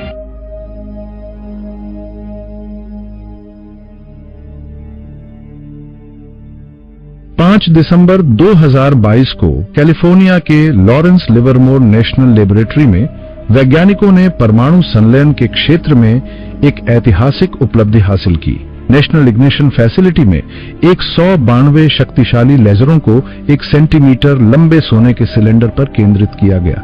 इस सिलेंडर के भीतर हाइड्रोजन के 2 समस्थानिक ड्यूटेरियम और ट्रिटियम से बने एक ईंधन के छोटे गोले को रखा गया। जब लेजरों ने सिलेंडर की दीवारों को लगभग 3 मिलियन डिग्री सेल्सियस तक गर्म किया, तो इससे तीव्र एक्स-रे उत्पन्न हुए। ये एक्स-रे ईंधन को लगभग 400 किलोमीटर प्रति सेकंड की गति से संपीड़ित करते हुए उसे 10 बिलियनवें सेकंड में 100 बिलियन गुना वायुमंडलीय दबाव तक पहुंचा देते हैं। इस प्रक्रिया में ड्यूटेरियम और ट्रिटियम के परमाणु जुड़कर हीलियम में परिवर्तित हो जाते हैं, साथ ही उच्च ऊर्जा न्यूट्रिनो और ऊर्जा का उत्सर्जन करते हैं। इस प्रयोग में 2.05 मेगाजूल ऊर्जा सिलेंडर में डाली गई और प्रतिक्रिया से 3.15 मेगाजूल ऊर्जा उत्पन्न हुई। यह परिणाम दर्शाता है कि परमाणु संलयन ऊर्जा उत्पादन का एक व्यावहारिक और टिकाऊ तरीका हो सकता है, जिससे मानवता को ऊर्जा की नई संभावनाएं मिलेंगी। लगभग 70 वर्षों की कड़ी मेहनत और शोध के बाद वैज्ञानिक पहली बार एक उत्पादक न्यूक्लियर फ्यूजन प्रतिक्रिया शुरू करने में सफल हुए। फ्यूजन अपने आप में कोई नई अवधारणा नहीं है, 1950 के दशक से मनुष्य घातक फ्यूजन हथियार बना रहे हैं, लेकिन 2022 की यह घटना अनूठी थी क्योंकि इसमें पहली बार संलयन प्रतिक्रिया ने उस ऊर्जा से अधिक ऊर्जा उत्पन्न की जो इसे शुरू करने के लिए डाली गई थी। इस छोटे पैमाने के प्रयोग में लगभग 50% ऊर्जा का लाभ प्राप्त हुआ, जो 20 केटल्स पानी उबालने के लिए पर्याप्त है। लेकिन असली सफलता यह है कि इसने स्वच्छ और कुशल ऊर्जा उत्पादन के एक संभावित नए युग की शुरुआत का संकेत दिया। और फिर भी यह वही प्रक्रिया है जो ब्रह्मांड के हर तारे के हृदय में अरबों वर्षों से स्वाभाविक रूप से चल रही है। मनुष्य हमेशा से साधारण चीजों को कुछ असाधारण में बदलने की कोशिश करता रहा है, चाहे हवा से फूल बनाना हो या धातुओं को सोने में बदलने का प्रयास। बदलाव की यह शक्ति हमें बेहद आकर्षित करती है। ब्रह्मांड की शुरुआत में भी ऐसे परिवर्तन लगातार हो रहे थे। रेडियोधर्मी क्षय के दौरान अस्थिर परमाणु नाभिक टूटते हैं और नए तत्वों में बदल जाते हैं। ये प्रक्रिया नियमित रूप से होती है, जैसे कार्बन 14 का विखंडन जो कार्बन डेटिंग में उपयोग होता है, या टेक्नेटियम 99 जो मेडिकल इमेजिंग में काम आता है। दूसरी ओर न्यूक्लियर फ्यूजन के जरिए हल्के परमाणु नाभिक आपस में जुड़ते हैं और भारी तत्वों में बदलते हैं। यह प्रक्रिया बेहद कठिन है और इसके लिए उच्च तापमान और दबाव की आवश्यकता होती है। किसी परमाणु का नाभिक उसके प्रोटॉन्स और न्यूट्रॉन्स से बना होता है। उदाहरण के लिए हाइड्रोजन में एक प्रोटॉन होता है। इसके अलग अलग आइसोटोप्स जैसे ड्यूटेरियम में एक न्यूट्रॉन और ट्रिटियम में 2 न्यूट्रॉन्स होते हैं। हीलियम के नाभिक में 2 प्रोटॉन्स होते हैं, जबकि न्यूट्रॉन्स की संख्या इसे और स्थिर बनाती है। इन नाभिकों को स्थिर बनाए रखने के लिए स्ट्रॉन्ग न्यूक्लियर फोर्स काम करता है, लेकिन प्रोटॉन्स का समान चार्ज उन्हें अलग करने की कोशिश करता है। इस बाधा को तोड़ने और नए तत्व बनाने के लिए अत्यधिक ऊष्मा और दबाव की जरूरत होती है, जो तारे के हृदय या किसी प्रयोगशाला में बनाया जा सकता है। भारी तत्वों का निर्माण और भी अधिक चरम घटनाओं जैसे सुपरनोवा विस्फोट या तारों के विलय से होता है। तारकीय फ्यूजन को समझने के बावजूद यह सवाल बना रहता है कि ड्यूटेरियम और हीलियम जैसे भारी नाभिक सबसे पहले कहां से आए। इस प्रश्न का उत्तर हमें ब्रह्मांड के पहले मिनटों में मिलता है। जब बिग बैंग के 1 माइक्रोसेकंड बाद ब्रह्मांड का तापमान लगभग 10 ट्रिलियन डिग्री सेल्सियस तक गिरा, तो क्वार्क्स ने प्रोटॉन्स और न्यूट्रॉन्स बनाने के लिए आपस में जुड़ना शुरू किया। यही वे निर्माण खंड थे जिनसे सभी तत्व बने। हालांकि पहले तारों के बनने और चमकने में लगभग 100 मिलियन साल लग गए। 1948 में अमेरिकी पीएचडी छात्र राल्फ एल्फर और उनके पर्यवेक्षक जॉर्ज गामो ने एक तंत्र का प्रस्ताव रखा, जिसे बाद में बिग बैंग न्यूक्लियोसिंथेसिस के नाम से जाना गया। इस मॉडल ने समझाया कि ब्रह्मांड के शुरुआती क्षणों में हल्के तत्वों का निर्माण कैसे हुआ। तारों और आकाश गंगाओं से पहले ही ब्रह्मांड ने ड्यूटेरियम और हीलियम जैसे तत्वों को जन्म दिया। इन्हीं तत्वों ने बाद में तारों और ग्रहों के निर्माण की नींव रखी।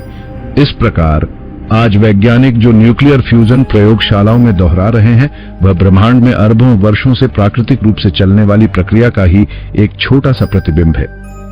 यह एक साहसिक और प्रेरणादायक सिद्धांत था, लेकिन अल्फर के काम की चमक उस समय थोड़ी धुंधली पड़ गई जब उनके पर्यवेक्षक गामो ने अपने मौलिक शोध पत्र में एक ऐसे लेखक का नाम जोड़ दिया जिसका इस शोध के विकास में कोई योगदान नहीं था। गामो के शब्दों में ग्रीक वर्णमाला का सही संतुलन बनाए रखने के लिए यह अनुचित लग रहा था कि लेख पर केवल अल्फर और गामो के हस्ताक्षर हों। इसलिए पांडुलिपि को प्रिंट के लिए तैयार करते समय डॉ हन से बेथे का नाम जोड़ा गया। इस तरह अल्फा बीटा गामा शोध पत्र अस्तित्व में आया, जो प्री स्टेलर फ्यूजन पर आधारित सिद्धांतों का मूल बन गया।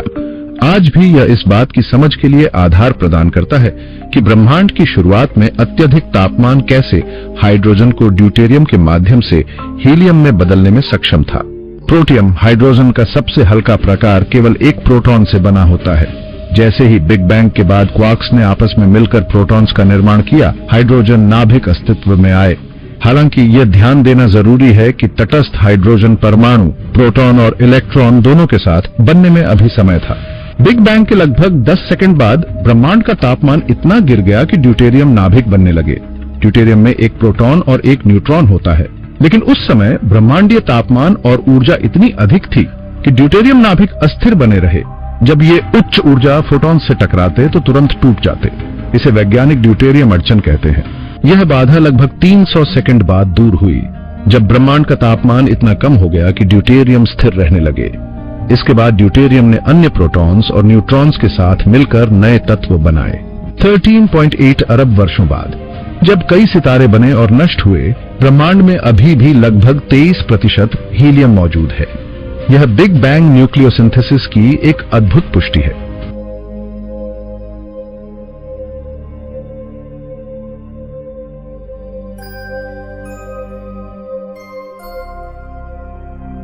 और जहां तक हम जानते हैं, यह रासायनिक चमत्कार अब तक केवल एक स्थान पर हुआ है, एक साधारण पीले तारे के चारों ओर घूमते एक छोटे गीले चट्टानी ग्रह पर। यह ग्रह हमारी आकाशगंगा की छोटी सर्पिल भुजाओं में से एक के भीतर अंदरूनी किनारे पर स्थित है। लेकिन पृथ्वी पर जीवन की शुरुआत कैसे हुई? हालांकि हमारे पास पृथ्वी के लगभग 3 अरब वर्षों के इतिहास का एक समृद्ध जीवाश्म रिकॉर्ड है, फिर भी जैविक उत्पत्ति का वह क्षण, जीवन की वह पहली चिंगारी, समय के कोहरे में खो गया है। वैज्ञानिक इस बात पर सहमत है कि सभी जीवित प्राणी कार्बनिक अणुओं से बने होते हैं, जिनमें कार्बन, ऑक्सीजन और हाइड्रोजन प्रमुख घटक हैं। साथ ही सभी जीवन डीएनए और आरएनए नामक रासायनिक निर्देश पुस्तिकाओं को साझा करते हैं। ये पुस्तिकाएं न्यूक्लियोबेस नामक दोहराई जाने वाली इकाइयों से बनी होती है, जैसे साइटोसिन, ग्वानिन, एडेनिन, थाइमिन और यूरेसिल। ये न्यूक्लियोबेस एक सार्वभौमिक भाषा प्रदान करते हैं जो तय करती है कि किसी प्राणी में पत्ती, पंख या बाल कैसे विकसित होंगे। लेकिन सवाल यह है कि ये अणु आए कहां से? कुछ वैज्ञानिक मानते हैं कि नवगठित पृथ्वी के गर्म और शक्तिशाली रासायनिक वातावरण ने इन कार्बनिक अणुओं और न्यूक्लियोबेस को खरोंच से बनाने की सही परिस्थितियां प्रदान की। दूसरी ओर एक वैकल्पिक परिकल्पना यह है कि जीवन के लिए जरूरी सामग्री पृथ्वी पर नहीं, बल्कि अंतरिक्ष की गहराई में सितारों के बीच निर्मित हुई। और इस परिकल्पना के पक्ष में कई दिलचस्प प्रमाण सामने आए हैं। अंतरिक्ष में जीवन के संकेत। 1969 में वेस्ट वर्जीनिया की नेशनल रेडियो एस्ट्रोनॉमी ऑब्जर्वेटरी के खगोलविदों ने अंतरिक्ष में फॉर्मेल्डिहाइड के विशिष्ट कंपन का पता लगाया, जो कार्बन, हाइड्रोजन और ऑक्सीजन से बना होता है। इसके बाद अन्य खगोलविदों ने भी इसी तरह के साक्ष्य खोजे।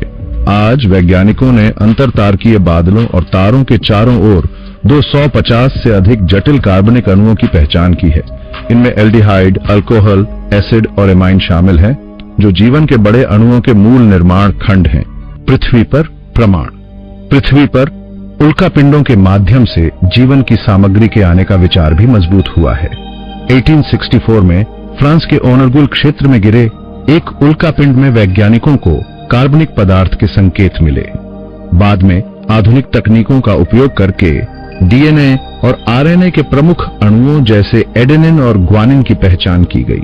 ऑस्ट्रेलिया, कनाडा और अमेरिका में गिरे अन्य उल्कापिंडों में भी ऐसे ही प्रमाण मिले हैं।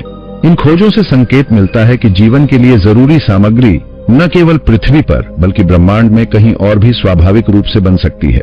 ब्रह्मांडीय रसायन विज्ञान का चमत्कार। ब्रह्मांडीय रसायन विज्ञान की शुरुआत बिग बैंग के तुरंत बाद हुई। हालांकि बिग बैंग न्यूक्लियोसिंथेसिस के दौरान तत्वों के निर्माण का उग्र कार्य केवल 20 मिनट तक चला। उसके बाद भी ब्रह्मांड में रसायन विज्ञान जारी रहा। इस काल में हल्के तत्व हाइड्रोजन, हीलियम और उनके सरल यौगिक बने, हीलियम हाइड्राइड जैसे दुर्लभ यौगिक भी अस्तित्व में आए। 1978 में खगोल रसायन जॉन एच ब्लैक ने यह परिकल्पना की कि यह यौगिक अंतरिक्ष में प्रचुर मात्रा में हो सकता है, विशेष रूप से ग्रहीय निहारिकाओं प्लैनेटरी नेबुलाई में जीवन की संभावना।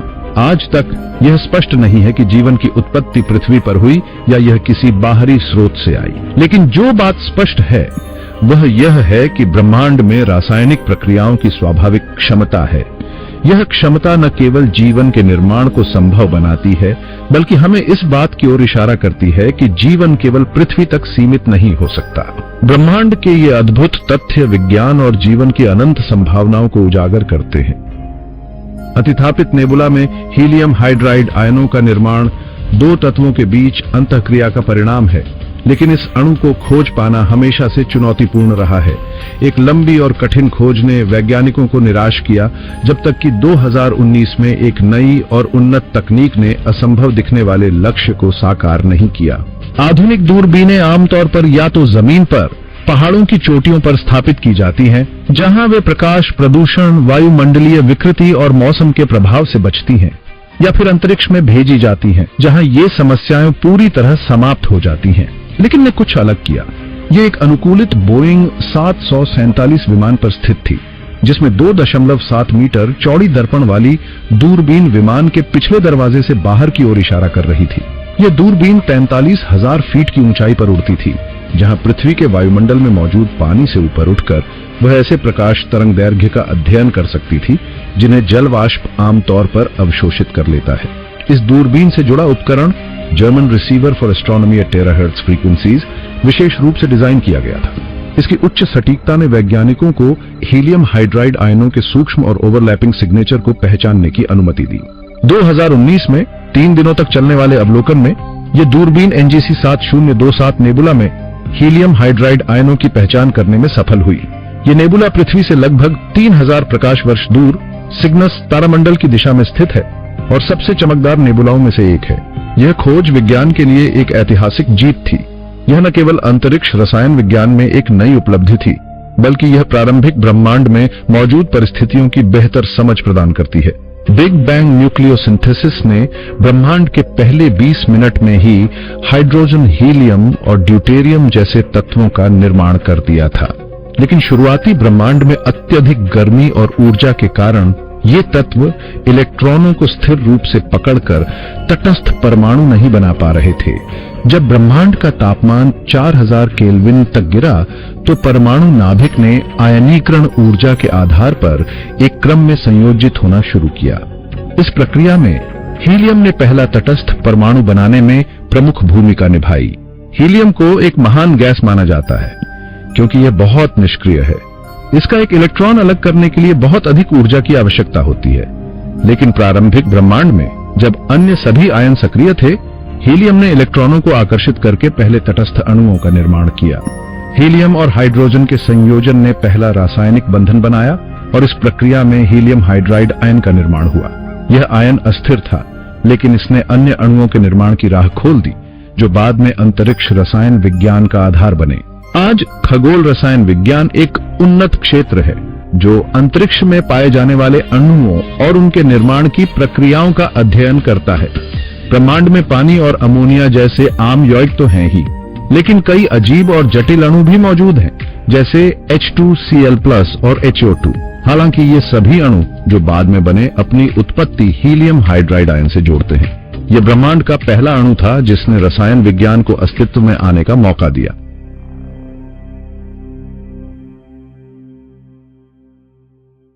हम में से ज्यादातर लोग इस दुनिया को एकदम साफ और रंगीन रूप में देखते हैं, लेकिन जो रोशनी हम देखते हैं वह पूरे इलेक्ट्रोमैग्नेटिक स्पेक्ट्रम का सिर्फ एक छोटा सा हिस्सा है।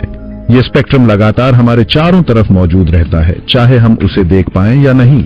हमारे शरीर, खाना और यहां तक कि हमारे घरों की दीवारें भी हाई एनर्जी गामा और एक्सरे उत्सर्जित करती हैं। सूर्य की रोशनी जो हमें दिखती है उसमें लगभग 10% अल्ट्रावायलेट लाइट होती है। यह हमारी त्वचा और आंखों को नुकसान पहुंचा सकती है। वहीं कम ऊर्जा वाला इंफ्रारेड विकिरण सूर्य के प्रकाश का लगभग 50% हिस्सा होता है, जिसे हम गर्मी के रूप में महसूस करते हैं। इंफ्रारेड तकनीक जैसे मोशन सेंसर और टीवी रिमोट बिना देखे ही सिग्नल भेजती और प्राप्त करती है। इसी तरह ब्लूटूथ, वाईफाई और जीपीएस माइक्रोवेव आवृत्तियों के जरिए जानकारी का आदान प्रदान करते हैं। दूसरी तरफ रेडियो और टीवी जैसे एनालॉग डिवाइस सबसे लंबी तरंग दैर्घ्य रेडियो वेव्स का उपयोग करते हैं।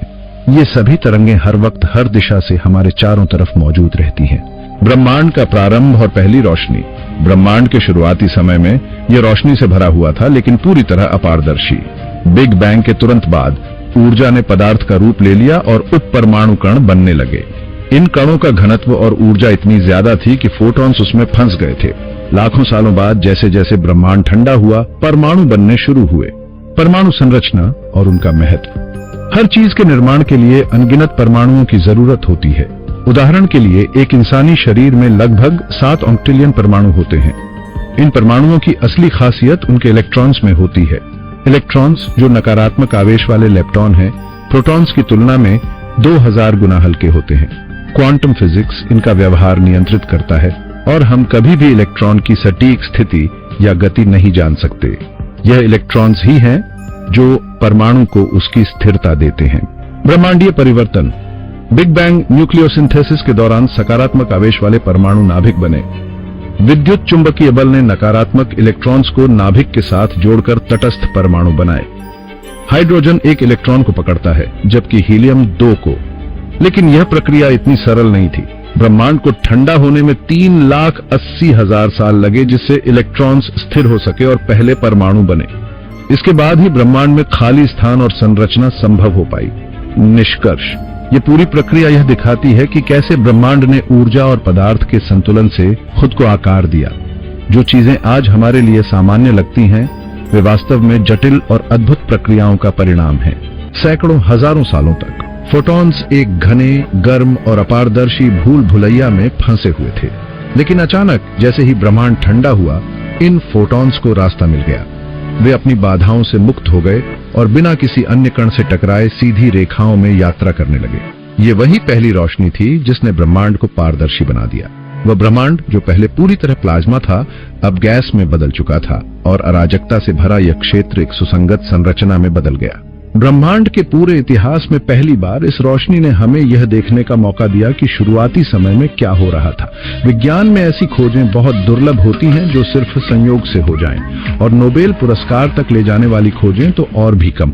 लेकिन 1978 में नोबेल कमेटी ने परंपरा को तोड़ते हुए उस वर्ष का फिजिक्स नोबेल 2 वैज्ञानिकों को दिया जिनकी यह महान खोज एक महज इत्तेफाक थी। 1960 के दशक की शुरुआत में न्यू जर्सी के एक छोटे शहर होल्मडेल में बेल लैब्स ने 20 फुट लंबा सींग के आकार का एंटीना बनाया था। इस एंटीना का उपयोग एक नई सैटेलाइट प्रणाली के लिए किया गया था, लेकिन कुछ ही समय बाद यह उपकरण पुराना पड़ गया। बेल लैब्स ने इसे नष्ट करने के बजाय इसे 2 शोधकर्ताओं अर्नो पेंजियास और रॉबर्ट विल्सन के लिए खोल दिया। इन वैज्ञानिकों ने इसका इस्तेमाल अंतरिक्ष से आने वाले रेडियो सिग्नल्स को सुनने और उनका विश्लेषण करने के लिए किया। जब पेंजियास और विल्सन ने अपने अवलोकन शुरू किए तो उन्होंने एक समस्या देखी। अंतरिक्ष से आने वाले रेडियो संकेतों पर एक स्थिर लेकिन लगातार मौजूद थी। उन्होंने हर संभव स्रोत को खंगाला, पास के न्यूयॉर्क शहर से लेकर आसपास के सैन्य प्रतिष्ठानों तक, यहां तक कि उन्होंने यह भी जांचा कि कहीं यह हमारी आकाशगंगा के किसी हिस्से या उससे बाहर से तो नहीं आ रही। लेकिन इस फुफकार का स्रोत हर दिशा में समान था। शोधकर्ताओं ने सोचा कि शायद यह समस्या उनके उपकरण में ही है। जब उन्होंने एंटीना का निरीक्षण किया तो पाया कि वह कबूतरों का घर बन गया था। कबूतरों की बीट, जिसे उन्होंने कहा शायद गर्मी उत्पन्न कर रही थी और यह शोर पैदा कर रही थी। पक्षियों को हटाने के लिए कई प्रयास किए गए, लेकिन जब यह विफल रहा तो उन्होंने कठोर उपाय अपनाए। कबूतर और उनकी बीट को एंटीना से हटाने के बाद भी वह फुफकार बनी रही। जब हर संभावित त्रुटि को समाप्त कर दिया गया तो पेंजियास और विल्सन को यह समझ आने लगा कि यह रेडियो सिग्नल वास्तव में पूरे आकाश से आ रहा है। समाधान के लिए उन्होंने के खगोल शास्त्री से संपर्क किया। डिके पहले से ही ब्रह्मांड के शुरुआती समय पर काम कर रहे थे। उनके सिद्धांत के अनुसार के तुरंत बाद ब्रह्मांड बहुत गर्म और सघन था। जब ये ठंडा हुआ तो परमाणु बनने लगे और इस प्रक्रिया को कहा गया। यही वह क्षण था जब प्रकाश पहली बार स्वतंत्र रूप से यात्रा करने लगा। डिके का मानना था कि यह प्रारंभिक प्रकाश, जो एक समय नारंगी पीले रंग की चमक में था, अब ब्रह्मांड के फैलाव के कारण में बदल चुका है। डिके खुद इस प्रकाश को खोजने की योजना बना रहे थे, लेकिन पेंजियास और विल्सन अनजाने में पहले ही इसे खोज चुके थे। यह खोज के रूप में जानी जाती है। 1978 में इस खोज के लिए पेंजियास और विल्सन को नोबेल पुरस्कार दिया गया, जबकि डिके इस सम्मान से वंचित रह गए। सीएमबी की खोज बिग बैंग सिद्धांत की पुष्टि का निर्णायक प्रमाण है। इस माइक्रोवेव विकिरण की आग की चमक, जो अब लगभग 0 से 2.7 डिग्री ऊपर है, यह दिखाती है कि ब्रह्मांड एक गर्म और सघन अवस्था से शुरू हुआ था। हालांकि यह घटना बिग बैंग के लगभग 3,80,000 साल बाद की है, लेकिन यह उस समय के बाद ब्रह्मांड में हुई घटनाओं की स्पष्ट तस्वीर देती है। बाद के शोध में सीएमबी के मामूली बदलाव भी दर्ज किए गए। ऐसे क्षेत्र जो कुछ 100,000वें डिग्री से अधिक गर्म या ठंडे थे, ये छोटे छोटे बदलाव ब्रह्मांड में संरचना और आकाश गंगाओं के विकास के बीच थे। पेंजियास और विल्सन की यह खोज एक अभूतपूर्व उपलब्धि थी। भले ही यह एक संयोग से हुई हो, लेकिन इसने खगोल शास्त्र और ब्रह्मांड विज्ञान को एक नई दिशा दी।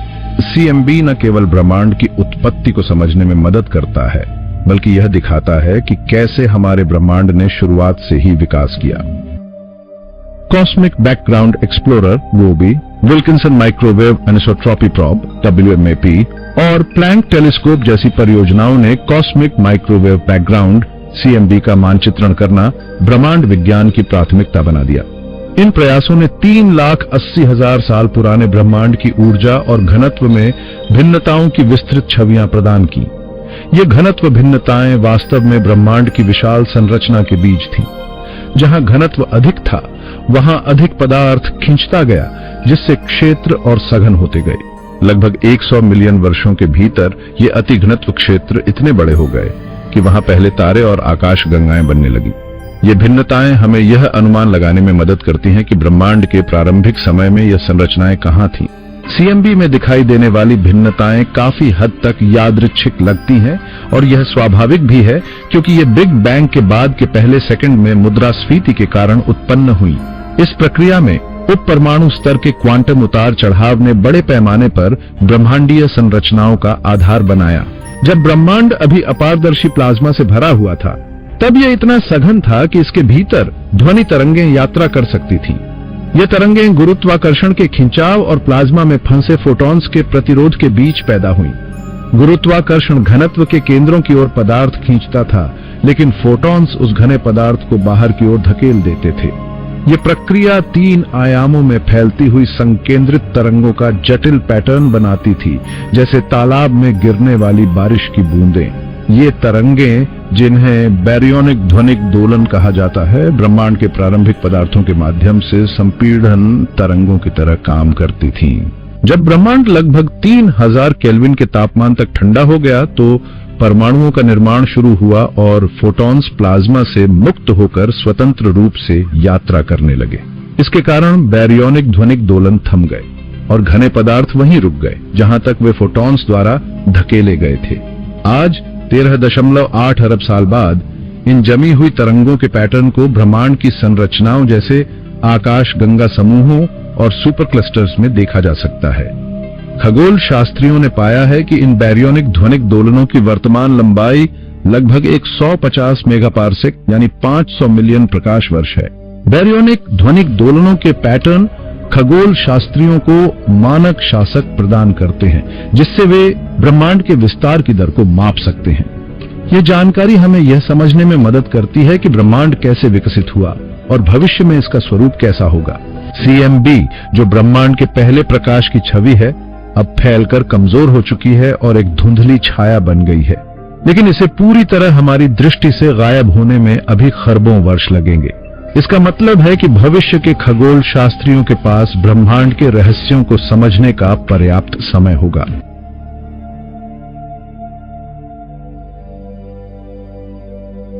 ब्रह्मांडीय अंधकार में सबसे पहले एक तारे की चमक प्रकट होती है, फिर दूसरी, और देखते ही देखते रोशनी का झरना फैलने लगता है। कुछ अरब वर्षों में इन तारों का समूह इतना बड़ा और भारी हो जाता है कि यह घूमना शुरू कर देता है। अपने कोणीय संवेग के कारण यह तारा समूह एक डिस्क के आकार में समतल हो जाता है, जो 200 किलोमीटर प्रति सेकंड की गति से घूमता है और हर 250 मिलियन वर्षों में एक चक्कर पूरा करता है। जैसे जैसे ये सर्पिल आकाशगंगा बाहरी अंतरिक्ष में घूमती है, ये छोटे छोटे समूहों को अपनी ओर खींचकर अवशोषित कर लेती है।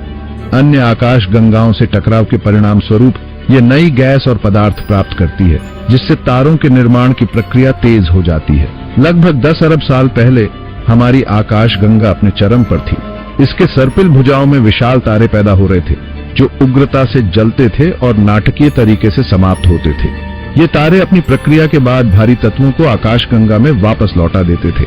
ये भारी तत्व अगली पीढ़ी के तारों और पहली बार ग्रह प्रणालियों के निर्माण के लिए सामग्री प्रदान करते थे। इसी प्रक्रिया ने आज के ब्रह्मांड को उसकी जटिल और सुंदर संरचना दी। 4.6 बिलियन वर्ष पहले हमारी आकाश गंगा के केंद्र से 25,000 प्रकाश वर्ष दूर एक खंडित सर्पिल भुजा पर एक तारा अस्तित्व में आया। यह तारा, जिसे हम आज सूर्य कहते हैं, अपने चारों ओर धूल और गैस के एक चपटे डिस्क से घिरा हुआ था। इस डिस्क में धूल के कण धीरे धीरे कंकड़ बने, फिर पत्थरों में परिवर्तित हुए और आखिरकार ये पत्थर संपूर्ण चट्टानी दुनिया बन गए। ये चट्टानी ग्रह एक स्थिर कक्षा की खोज में सूर्य के चारों ओर घूमते रहे। भयावह टकरावों और आपसी खींचतान के बाद वे अंततः ऐसी कक्षाओं में बस गए जहां उन्होंने अगले 4.5 बिलियन वर्षों तक स्थिरता बनाए रखी। सूर्य से तीसरा ग्रह जिसे हम पृथ्वी के नाम से जानते हैं, अपने शुरुआती गठन की गर्मी को धीरे धीरे खोने लगा। इस ठंडक के कारण पानी संघनित होकर महासागरों और वायुमंडल का निर्माण करने लगा। पृथ्वी पर प्लेट टेक्टोनिक्स ने सतह पर चट्टानों का धीमा पुनर्चक्रण शुरू किया। इन्हीं महासागरों में कहीं किसी तरह जीवन की चिंगारी प्रज्वलित हुई। यह जीवन धीरे धीरे विकसित हुआ, अनुकूलन करता गया और इस अनोखी दुनिया को जीवन के विविध रूपों से भर दिया। रसायन विज्ञान से जीव विज्ञान का जन्म हुआ और जीवन के कई रूप समुद्र, भूमि और आकाश में फैल गए। विकास की इस प्रक्रिया के दौरान पृथ्वी पर एक प्रजाति विकसित हुई जिसने ब्रह्मांड में अपने स्थान के बारे में सोचना शुरू किया। हालांकि हम जानते हैं कि आकाश गंगा, सूर्य, पृथ्वी और जीवन कैसे बने, फिर भी हमारे ब्रह्मांडीय समझ में कई प्रश्न अनुत्तरित हैं। 1936 में स्विस खगोल शास्त्री फ्रिट्ज ज्विकी ने पहली बार डार्क मैटर का विचार प्रस्तुत किया। उन्होंने देखा कि कोमा क्लस्टर में आकाश गंगाएं इतनी तेजी से घूम रही थी कि उनके समूह को एक साथ बांधने के लिए केवल दृश्यमान द्रव्यमान पर्याप्त नहीं था। उन्होंने निष्कर्ष निकाला कि एक अदृश्य द्रव्यमान, जिसे उन्होंने डंकल मैटरी, जर्मन में डार्क मैटर कहा, आकाश गंगाओं को एक साथ बांध रहा है। 1970 के दशक में खगोल शास्त्री वेरा रुबिन ने एंड्रोमेडा आकाश गंगा का अध्ययन किया। उन्होंने पाया कि आकाश गंगा के बाहरी किनारे पर स्थित तारे उसी गति से घूम रहे थे जैसे इसके केंद्र में। यह खोज सामान्य गुरुत्वाकर्षण के नियमों के विपरीत थी। रुबिन ने गणना की कि दृश्यमान पदार्थ केवल आकाश गंगा के कुल द्रव्यमान का 15% है। इसका मतलब था कि एंड्रोमेडा आकाश गंगा एक विशाल अदृश्य डार्क मैटर प्रभामंडल में लिपटी हुई है।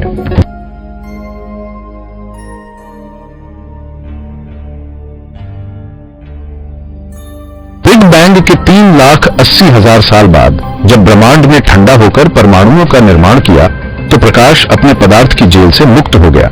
लेकिन इसके बाद भी लाखों वर्षों तक ब्रह्मांड अंधकार में रहा। इस समय परमाणु संलयन की प्रक्रिया शुरू होने में अभी लंबा समय था। इन अंधकार युगों के दौरान वैज्ञानिकों का मानना है कि डार्क मैटर ने ब्रह्मांड की संरचना को आकार देने में प्रमुख भूमिका निभाई। हमारे पास आज डार्क मैटर और ऊर्जा को लेकर कई जानकारियां हैं, लेकिन इनकी भूमिका को पूरी तरह समझने के लिए अभी भी शोध जारी है।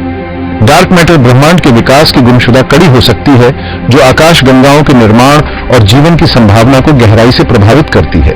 इस पूरी गाथा में हर नया अध्ययन हमें ब्रह्मांड के गहरे रहस्यों की ओर ले जाता है और शायद आने वाले वर्षों में हम इसे और बेहतर समझने में सक्षम हो सकेंगे। बाद के अवलोकनों से पता चला कि अधिकांश आकाश गंगाएं डार्क मैटर हेलो से घिरी हुई हैं, जिसमें हमारी आकाश गंगा मिल्की वे भी शामिल है। वैज्ञानिक अनुमान लगाते हैं कि मिल्की वे का डार्क मैटर हेलो उसके तारों के दृश्यमान विस्तार से लगभग 15 गुना बड़ा हो सकता है। आज खगोलविदों को यकीन है कि डार्क मैटर ने आधुनिक ब्रह्मांड को आकार देने में महत्वपूर्ण भूमिका निभाई है, भले ही इसे पहचानने में हम अब तक असमर्थ रहे हैं। अध्ययनों से यह भी पता चला है कि डार्क मैटर सामान्य पदार्थ से लगभग 6 गुना भारी है और यह हमेशा से ऐसा ही रहा है। लेकिन यह वास्तव में क्या है, यह सवाल दशकों की गहन रिसर्च के बावजूद अनसुलझा है। एक संभावना यह है कि डार्क मैटर ऐसे सामान्य ऑब्जेक्ट्स से बना है जिन्हें हमारी मौजूदा तकनीक पहचान नहीं पाती। इन्हें मैसिव कॉम्पैक्ट हेलो ऑब्जेक्ट्स मैचोज कहा जाता है। ये ऑब्जेक्ट्स ब्लैक होल, विशाल न्यूट्रॉन तारे या ऐसे भूरे रंग के बौने तारे हो सकते हैं जो पर्याप्त द्रव्यमान के बावजूद फ्यूजन को प्रज्वलित करने में असमर्थ हैं। हालांकि हमारी दूरबीनें और उपकरण जैसे जैसे उन्नत हो रहे हैं, डार्क मैटर के रूप में मैचोज की संभावना कम होती जा रही है। इसके बजाय वैज्ञानिक अब मानते हैं कि डार्क मैटर किसी weakly interacting massive particles WIMPs से बना है। ये कण आधुनिक भौतिकी के स्टैंडर्ड मॉडल से बाहर के हो सकते हैं। विम्स का द्रव्यमान बहुत अधिक होता है और वे केवल गुरुत्वाकर्षण के माध्यम से सामान्य पदार्थ के साथ बातचीत करते हैं। डार्क मैटर के निर्माण के बाद से यह ब्रह्मांड के विकास को आकार देने में सहायक रहा है। जब बिग बैंग के लगभग 10 लाख साल बाद ब्रह्मांड ठंडा हो गया तो डार्क मैटर ने गुरुत्वाकर्षण के माध्यम से सामान्य पदार्थ को आकर्षित करना शुरू किया।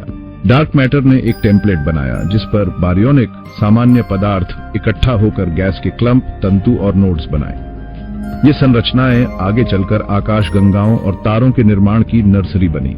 ब्रह्मांड के पहले 1 मिलियन वर्षों के दौरान डार्क मैटर और अन्य मूलभूत बल स्थिर हो गए।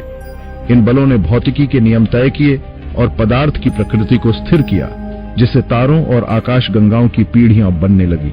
ब्रह्मांडीय घटनाएं लगभग 8 अरब वर्षों तक वैज्ञानिक अपेक्षाओं के अनुरूप हुई, लेकिन 5 से 6 अरब साल पहले कुछ अप्रत्याशित घटित हुआ।